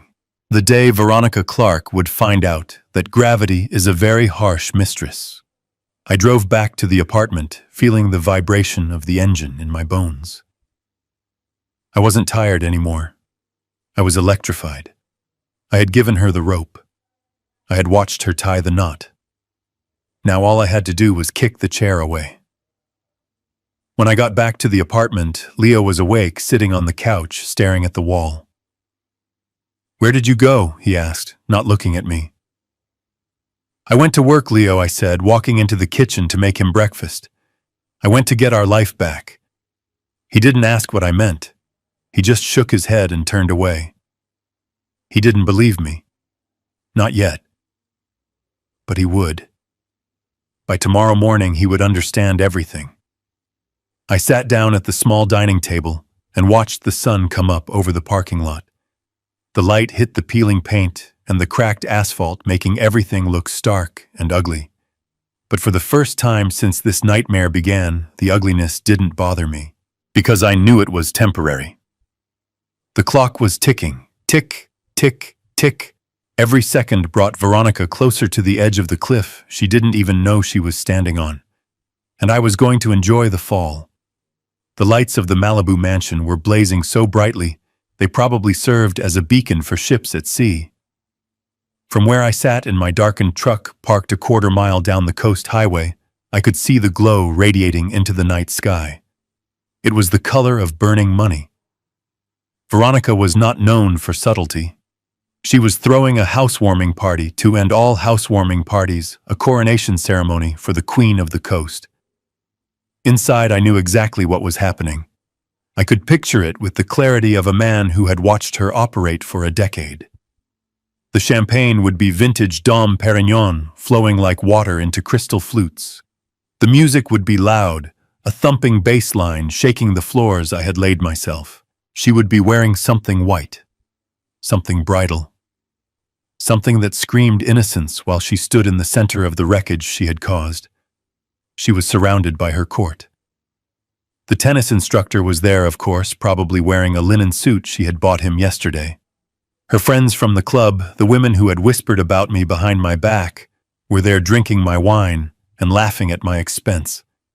They were toasting her victory. They were celebrating the liberation of Veronica Clark from the tyranny of her boring old husband. I checked my watch. It was 11:55. 5 minutes.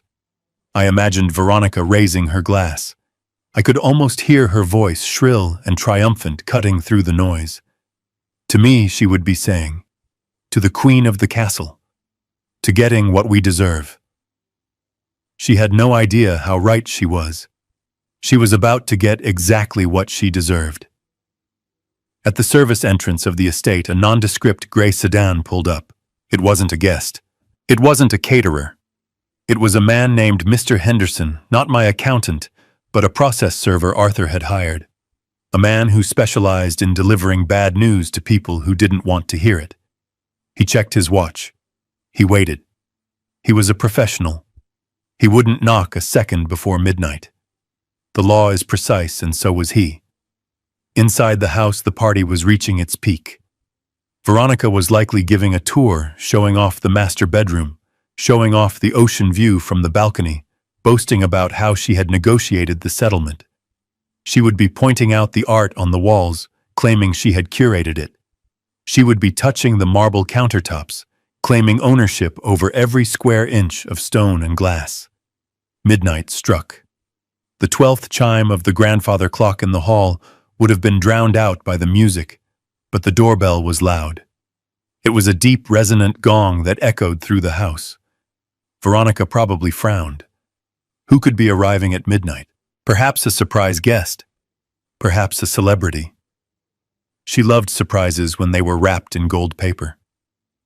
She walked to the door, her heels clicking on the foyer tiles. She opened it, expecting a gift. She found a man in a cheap suit holding a thick envelope. "Delivery for Veronica Clark," the man said, his voice flat and bored. Veronica laughed, a bubbly champagne-fueled giggle. "Oh, is it a singing telegram? Did Harrison send a final pathetic plea? Or is it from you girls?" She looked back at her friends who were crowding the hallway, curious about the late-night visitor. "Sign here, please," the man said, holding out a clipboard.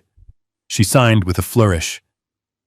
"Veronica Clark, the signature of the lady of the manor, the signature of the owner." She took the envelope. It was heavy, thick, official. The man didn't say congratulations. He didn't say enjoy the party. He simply turned and walked away, disappearing into the darkness. Veronica closed the door. She stood under the $10,000 chandelier, holding the grenade I had pulled the pin on 24 hours ago. "Open it," someone shouted. "Let's see what it is." She tore open the envelope. She pulled out the stack of papers. The top page was not a greeting card. It was not a check.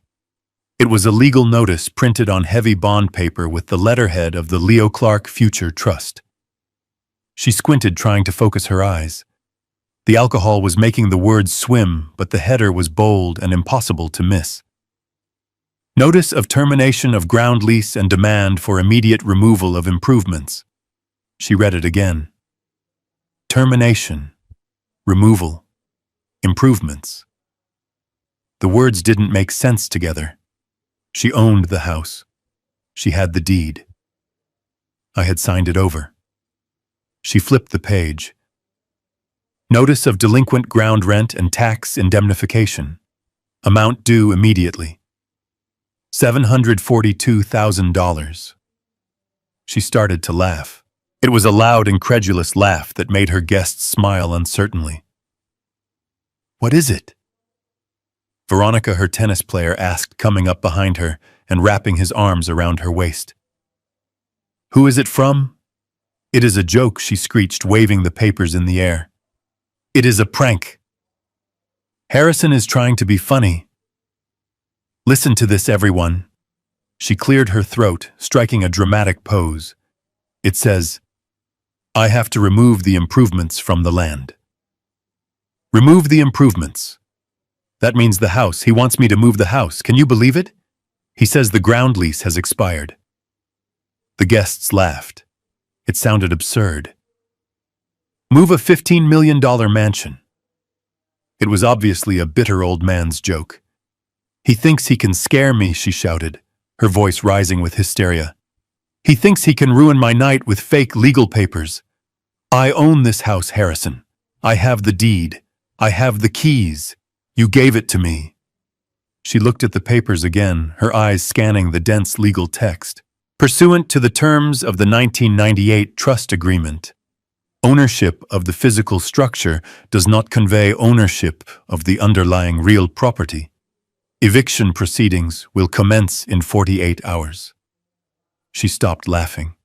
A flicker of doubt crossed her face, just a shadow, but she pushed it away. She was the winner. Winners don't get evicted. This is garbage, she announced. Absolute garbage. He is just jealous. He is sitting in some sad little apartment wishing he was here, and he sent this to annoy me. Well, it won't work. She grabbed the stack of papers with both hands. The thick bond paper resisted, but she was fueled by rage and adrenaline. She ripped them in half. The sound was loud like a gunshot in the foyer. I am the queen of this castle, she screamed, throwing the torn pieces into the air like confetti. No one tells me to leave. No one. Her friends cheered. They clapped. They toasted her defiance. They didn't know they were cheering for a woman who had just torn up her own eviction notice. They didn't know that ignorance of the law is not a defense, especially when the law is coming for your throat. Veronica turned to her lover and kissed him hard, desperate to prove that she was in control, desperate to prove that the piece of paper meant nothing. Turn the music up, she commanded. Let's dance. The bass thumped again. The party resumed. Veronica danced in the center of the room, spinning and laughing, stepping on the torn scraps of paper scattered on the marble floor. She was dancing on the wreckage of her own future. From my truck, I watched the lights flicker as the music pumped. I didn't need to see inside to know what she had done. I knew her. She would tear it up. She would deny it.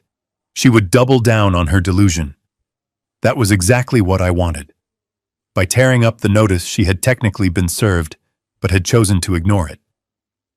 She wasn't calling a lawyer. She wasn't calling the bank. She was dancing. Every minute she spent dancing was a minute she wasn't preparing a defense. Every bottle of champagne she opened was another nail in the coffin.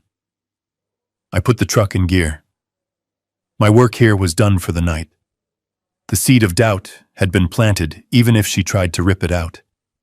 When she woke up tomorrow with a hangover and the realization that the papers were real, the panic would set in, and by then it would be too late. I drove away from the glow of the mansion back toward the dark reality of my apartment. But the darkness didn't feel heavy anymore. It felt like cover. It felt like strategy. Veronica was the queen of the castle for one more night. But the king had returned, and he had brought the chessboard with him. And she didn't even know she was already in checkmate. The courtroom was cold and smelled of floor wax and old wood, the distinct scent of a place where lives are disassembled and assets are divided. Veronica sat at the plaintiff's table looking less like a grieving divorcee and more like a avenging angel. She was wearing a black dress that cost more than my first 3 cars combined, and her face was set in a mask of righteous indignation. Beside her, Richard Sterling was arranging his papers with the confidence of a man who believes he has already won the lottery and is just waiting for the check to clear. They had sued me. It was a bold move. After tearing up the eviction notice at her party, Veronica had gone on the offensive. She filed an emergency motion for a restraining order and a civil suit for harassment, claiming that I was using fraudulent legal documents to terrorize her in her own home. She wanted the judge to hold me in contempt. She wanted damages. She wanted to strip the last shred of dignity I had left. I sat at the defendant's table with Sarah. We didn't have stacks of files. We didn't have a team of paralegals. We just had the battered metal box from my apartment sitting between us. The judge was a stern woman named Judge Patterson, who looked like she had no patience for rich people squabbling over beach houses. She peered over her glasses at Richard. "Mr. Sterling," she said, her voice dry, "you are alleging that the defendant, Mr. Clark, has engaged in a campaign of harassment by serving your client with fake eviction notices for a property she legally owns. Is that correct?" Richard stood up, buttoning his jacket. He smiled that shark smile. "That is correct, Your Honor. Just 3 days ago, Mr. Clark signed a binding settlement agreement transferring full ownership of the Malibu estate and the New York penthouse to my client. We have the signed deeds right here." He gave her the keys. He walked away. And then, in a fit of seller's remorse, or perhaps just spite, he hired a process server to disrupt her housewarming party with these absurd documents, claiming she has no right to be there. It is emotional abuse, Your Honor. It is a desperate attempt to claw back what he legally signed away. He walked to the bench and handed the judge the settlement agreement. "Here is the transfer of title, Your Honor, signed by Harrison Clark. It grants Veronica Clark 100% ownership of the residence at 1088 Malibu Road. It is airtight." Judge Patterson scanned the document. She looked at me. "Mr. Clark," she said, "did you sign this document?" I stood up slowly. My knees popped in the quiet room. I didn't look at Veronica. I looked straight at the bench. "Yes, Your Honor," I said. I signed it. I transferred ownership of the structure to my ex-wife. I gave her the house. "Then what is this?" Richard interrupted, waving the torn eviction notice in the air. "Why are you sending her eviction notices for a house you admit you gave her?" "Because," I said, my voice rising just enough to cut through his theatrics, "owning the house is not the same thing as owning the land it sits on." The room went silent. Richard frowned. He looked at the deed in his hand, then back at me. "What are you talking about?" he scoffed. "It is real estate. The land and the house are one and the same." "Not in this case," I said. I opened the metal box. I took out the yellowed file from 1998. I walked to the bench and placed it next to Richard's papers. "Your Honor, if you will look at the document labeled Trust Deed and Ground Lease, you will see that 25 years ago I severed the estate. I transferred the underlying real property, the land itself, into an irrevocable trust called the Leo Clark Future Trust. I did this to protect the asset for my heirs." Sarah stood up and handed a copy to Richard. He took it, his hands shaking slightly. He began to read, his eyes darting back and forth across the page. I continued speaking to the judge. The entity that owned the physical structure, the house, the pool, the garage, signed a 25-year ground lease with the trust. That lease, Your Honor, contained a specific clause regarding the transfer of the structure. It states that if the structure is transferred to a non-blood relative, the ground lease does not automatically transfer. It terminates. Judge Patterson flipped through the old file. She found the clause. She read it silently, her lips moving slightly. Richard looked up from the paper, his face draining of color. He looked at Veronica, who was staring at him with wide, confused eyes. "Richard," she hissed. "What is he saying? He is saying, Richard stammered, that you own a pile of bricks, Veronica, but you don't own the ground. Objection, Richard shouted, turning back to the judge, desperate to regain control. This is archaic. This is a technicality. The settlement agreement clearly implied the transfer of the entire property. The intent was clear. The intent of the settlement agreement was to transfer the assets listed, I countered. The asset listed was the residence, the structure. The land was never listed because I didn't own the land personally. The trust owned it. I could not give her what was not mine to give. Judge Patterson looked up from the documents. She took off her glasses. She looked at Richard with a mixture of pity and annoyance. Mr. Sterling, she said, did you do a title search on the underlying land before you advised your client to sign the settlement? Richard opened his mouth, but no sound came out. He hadn't. He had seen the deed to the house and assumed it included the land. It was a rookie mistake. A mistake born of arrogance. No. Your Honor, he whispered. The judge turned to me. Mr. Clark is the trust currently the legal owner of the parcel in question. Yes, Your Honor. And has the ground lease expired? It expired at midnight on the date of the transfer, Your Honor. The notice served to Ms. Clark was a formal notification of lease termination and a demand to surrender the land or enter into a new lease agreement. Judge Patterson nodded. She picked up her gavel. This court finds that the documents presented by the defendant are valid. The separation of land and improvement is a legal and binding structure common in commercial real estate, and perfectly legal in residential cases if properly documented, which this appears to be. She looked at Veronica. Ms. Clark, you are the legal owner of the house. However, you have no legal right to occupy the land beneath it. As of midnight 2 nights ago, you are technically trespassing on private property owned by the Leo Clark Future Trust. Veronica stood up her chair, scraping loudly. Trespassing, she screamed. It is my house. He gave it to me. I have the keys. You have the keys to a building, ma'am, the judge said, her voice hard. But that building is parked on someone else's lot, and that someone else has the right to ask you to move it. Move it! Veronica shrieked. It is a $15 million mansion. How am I supposed to move it? That is not the court's problem, the judge said. The owner of the land has the right to demand a clean lot, or they have the right to charge you rent for the privilege of keeping your house there. Judge Patterson banged the gavel. The sound was like a gunshot. Case dismissed. The harassment suit is baseless. The eviction notice stands. Mr. Sterling, I suggest you advise your client to negotiate with the landowner immediately before they bring in the bulldozers. The courtroom erupted in murmurs. Veronica collapsed back into her chair, looking as if she had been physically struck. She looked at Richard, but he couldn't meet her eyes. He was busy stuffing papers into his briefcase, trying to figure out how he was going to explain this to his partners. I stood there feeling the cold air of the courtroom against my face. It was done. The trap had sprung.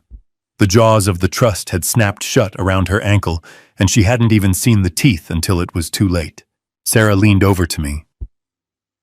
You did it, she whispered. She owns nothing. I looked at Veronica. She was staring at her hands, the same hands that had signed away her son for a check. She was beginning to realize that the check wasn't going to be enough. Not nearly enough. I walked over to their table.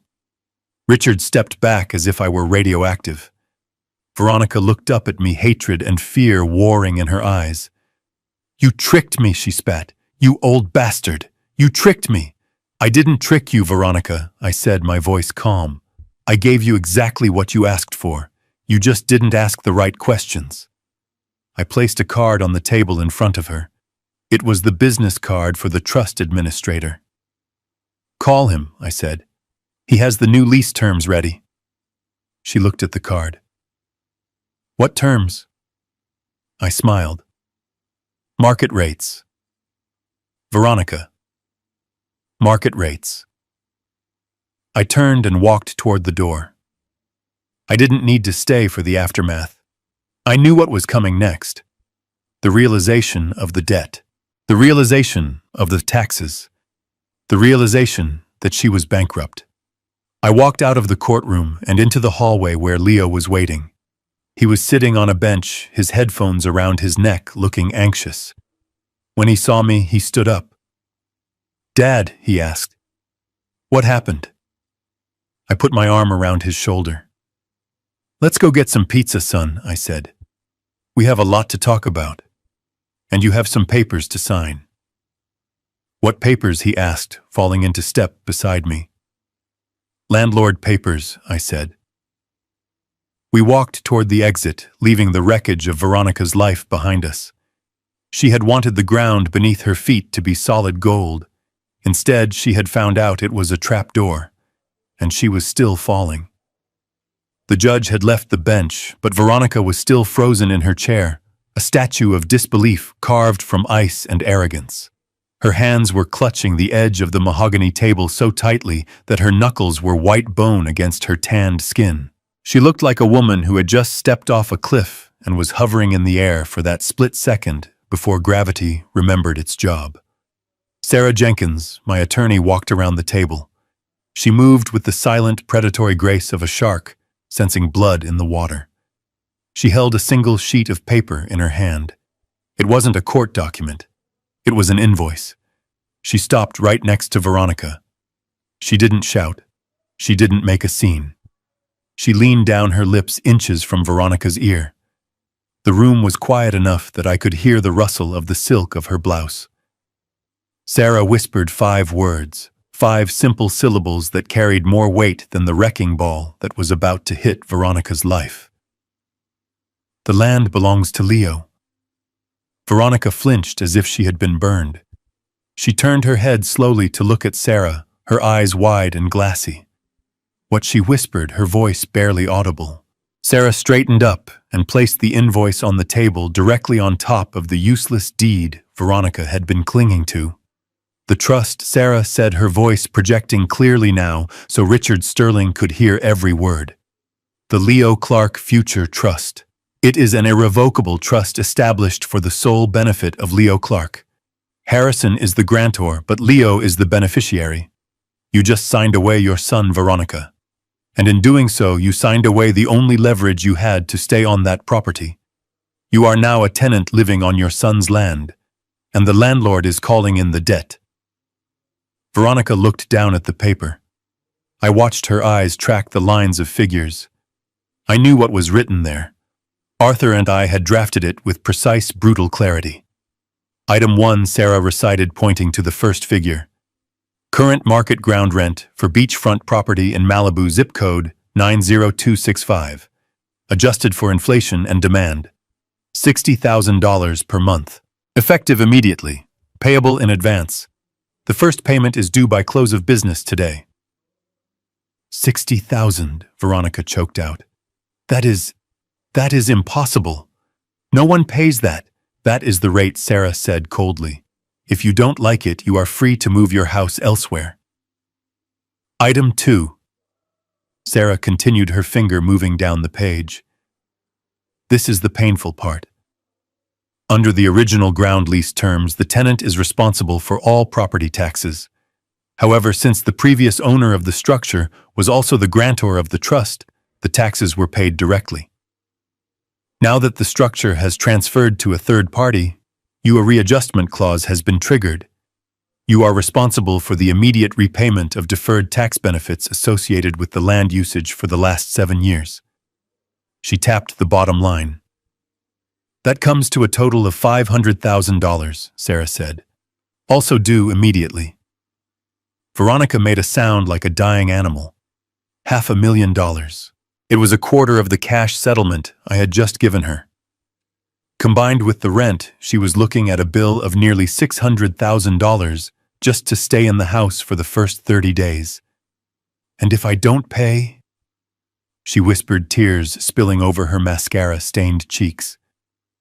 Sarah smiled. It wasn't a kind smile. If you fail to remit the full amount within 30 days, the trust will exercise its right to seize the improvements to satisfy the debt. That means the trust will repossess the house, the garage, the pool, and everything inside it. You will walk away with nothing, Veronica. Less than nothing, because you will still owe the legal fees for the eviction. Veronica looked at Richard Sterling. "Help me," she pleaded. "Richard, do something. Tell them they can't do this." Richard was pale. He was stuffing papers into his briefcase, his hands shaking. He knew the law. He knew he had been outmaneuvered.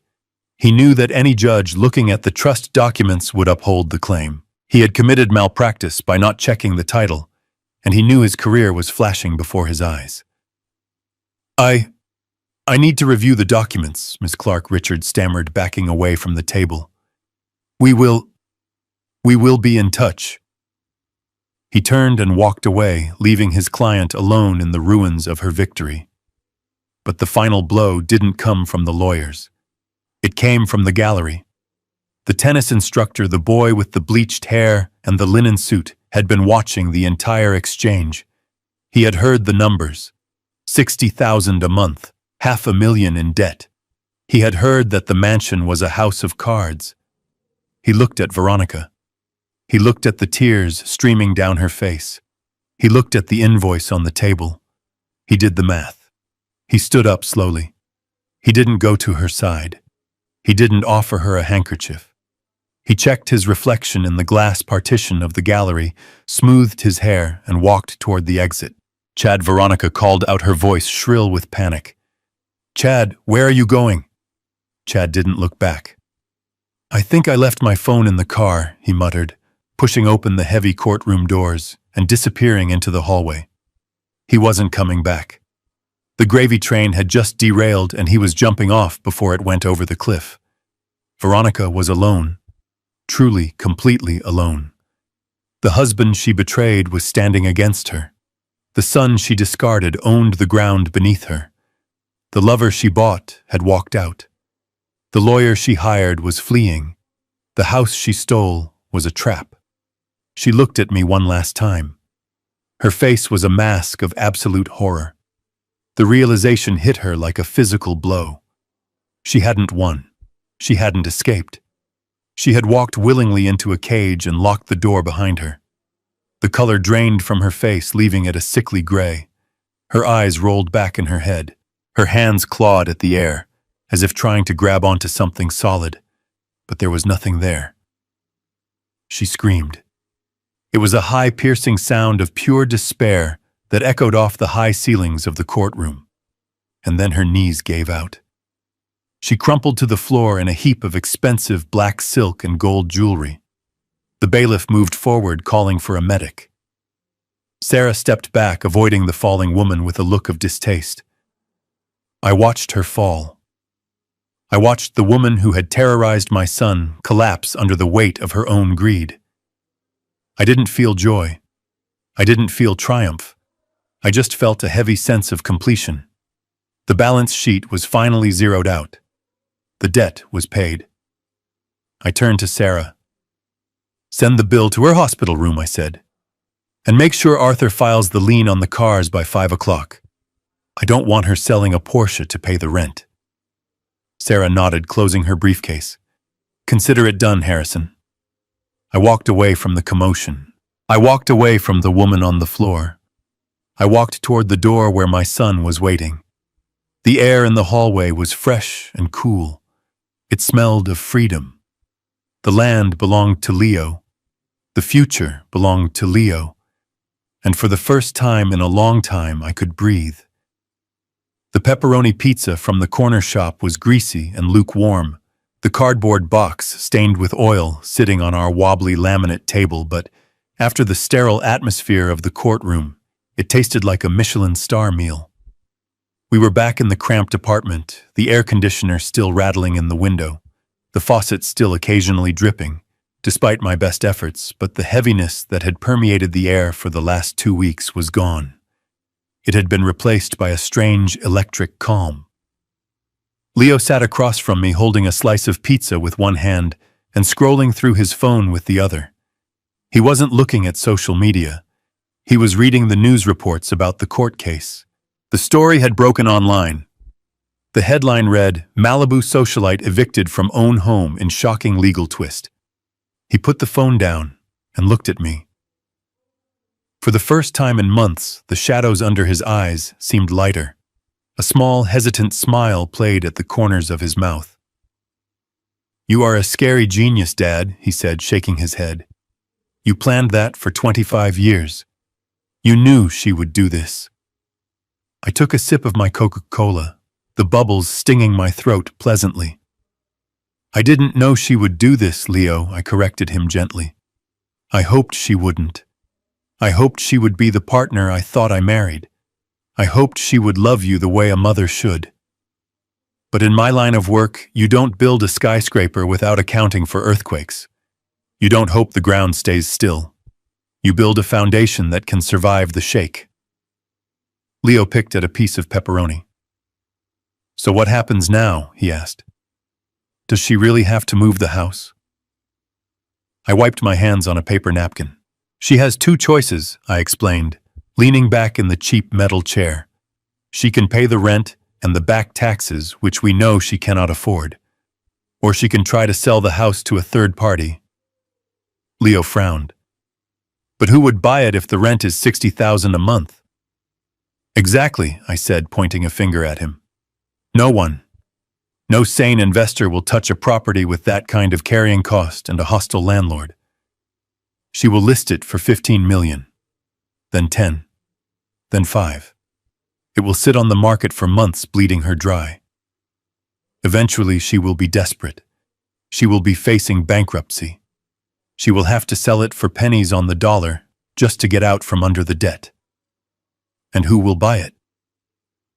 Leo asked, his eyes widening as he saw the endgame. "Your trust will buy it," I said. "Arthur has a standing order.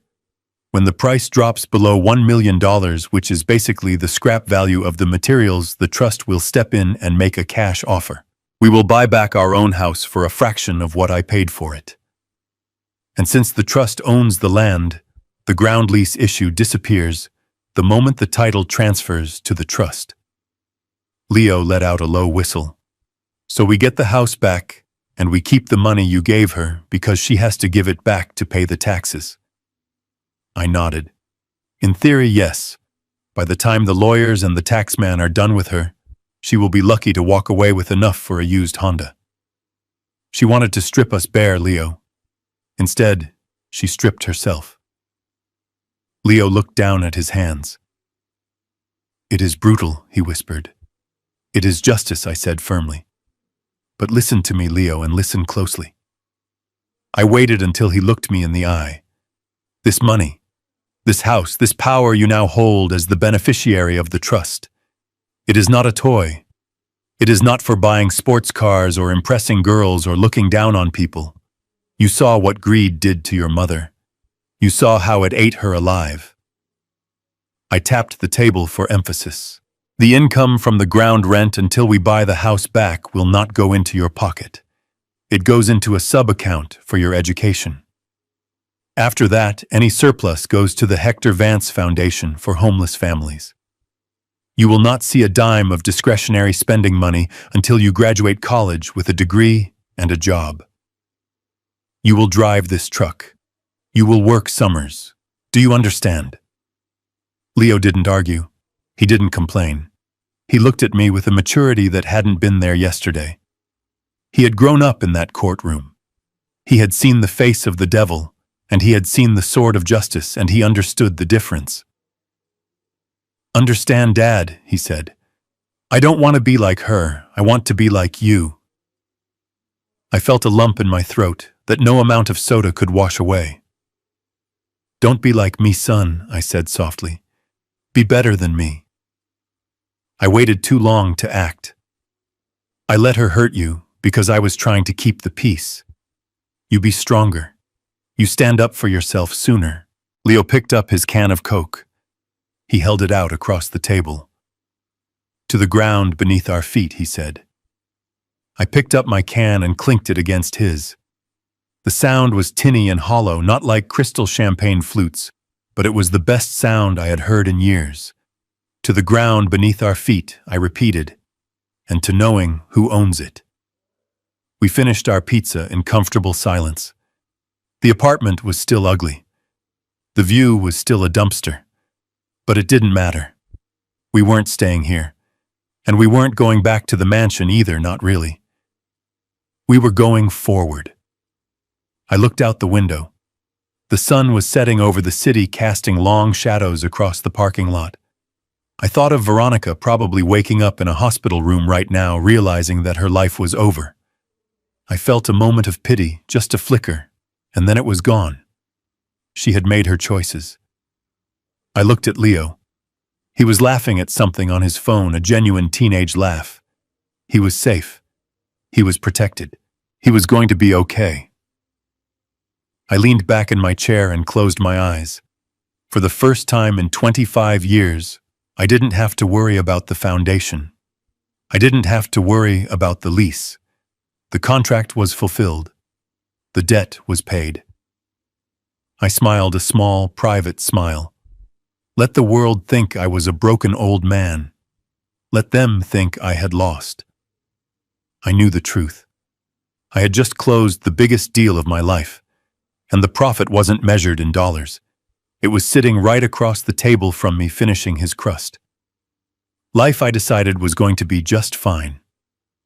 Harrison's story teaches us that true power is silent. Veronica chased the glitter of assets but ignored the foundation, proving that greed makes you blind to the ground beneath your feet.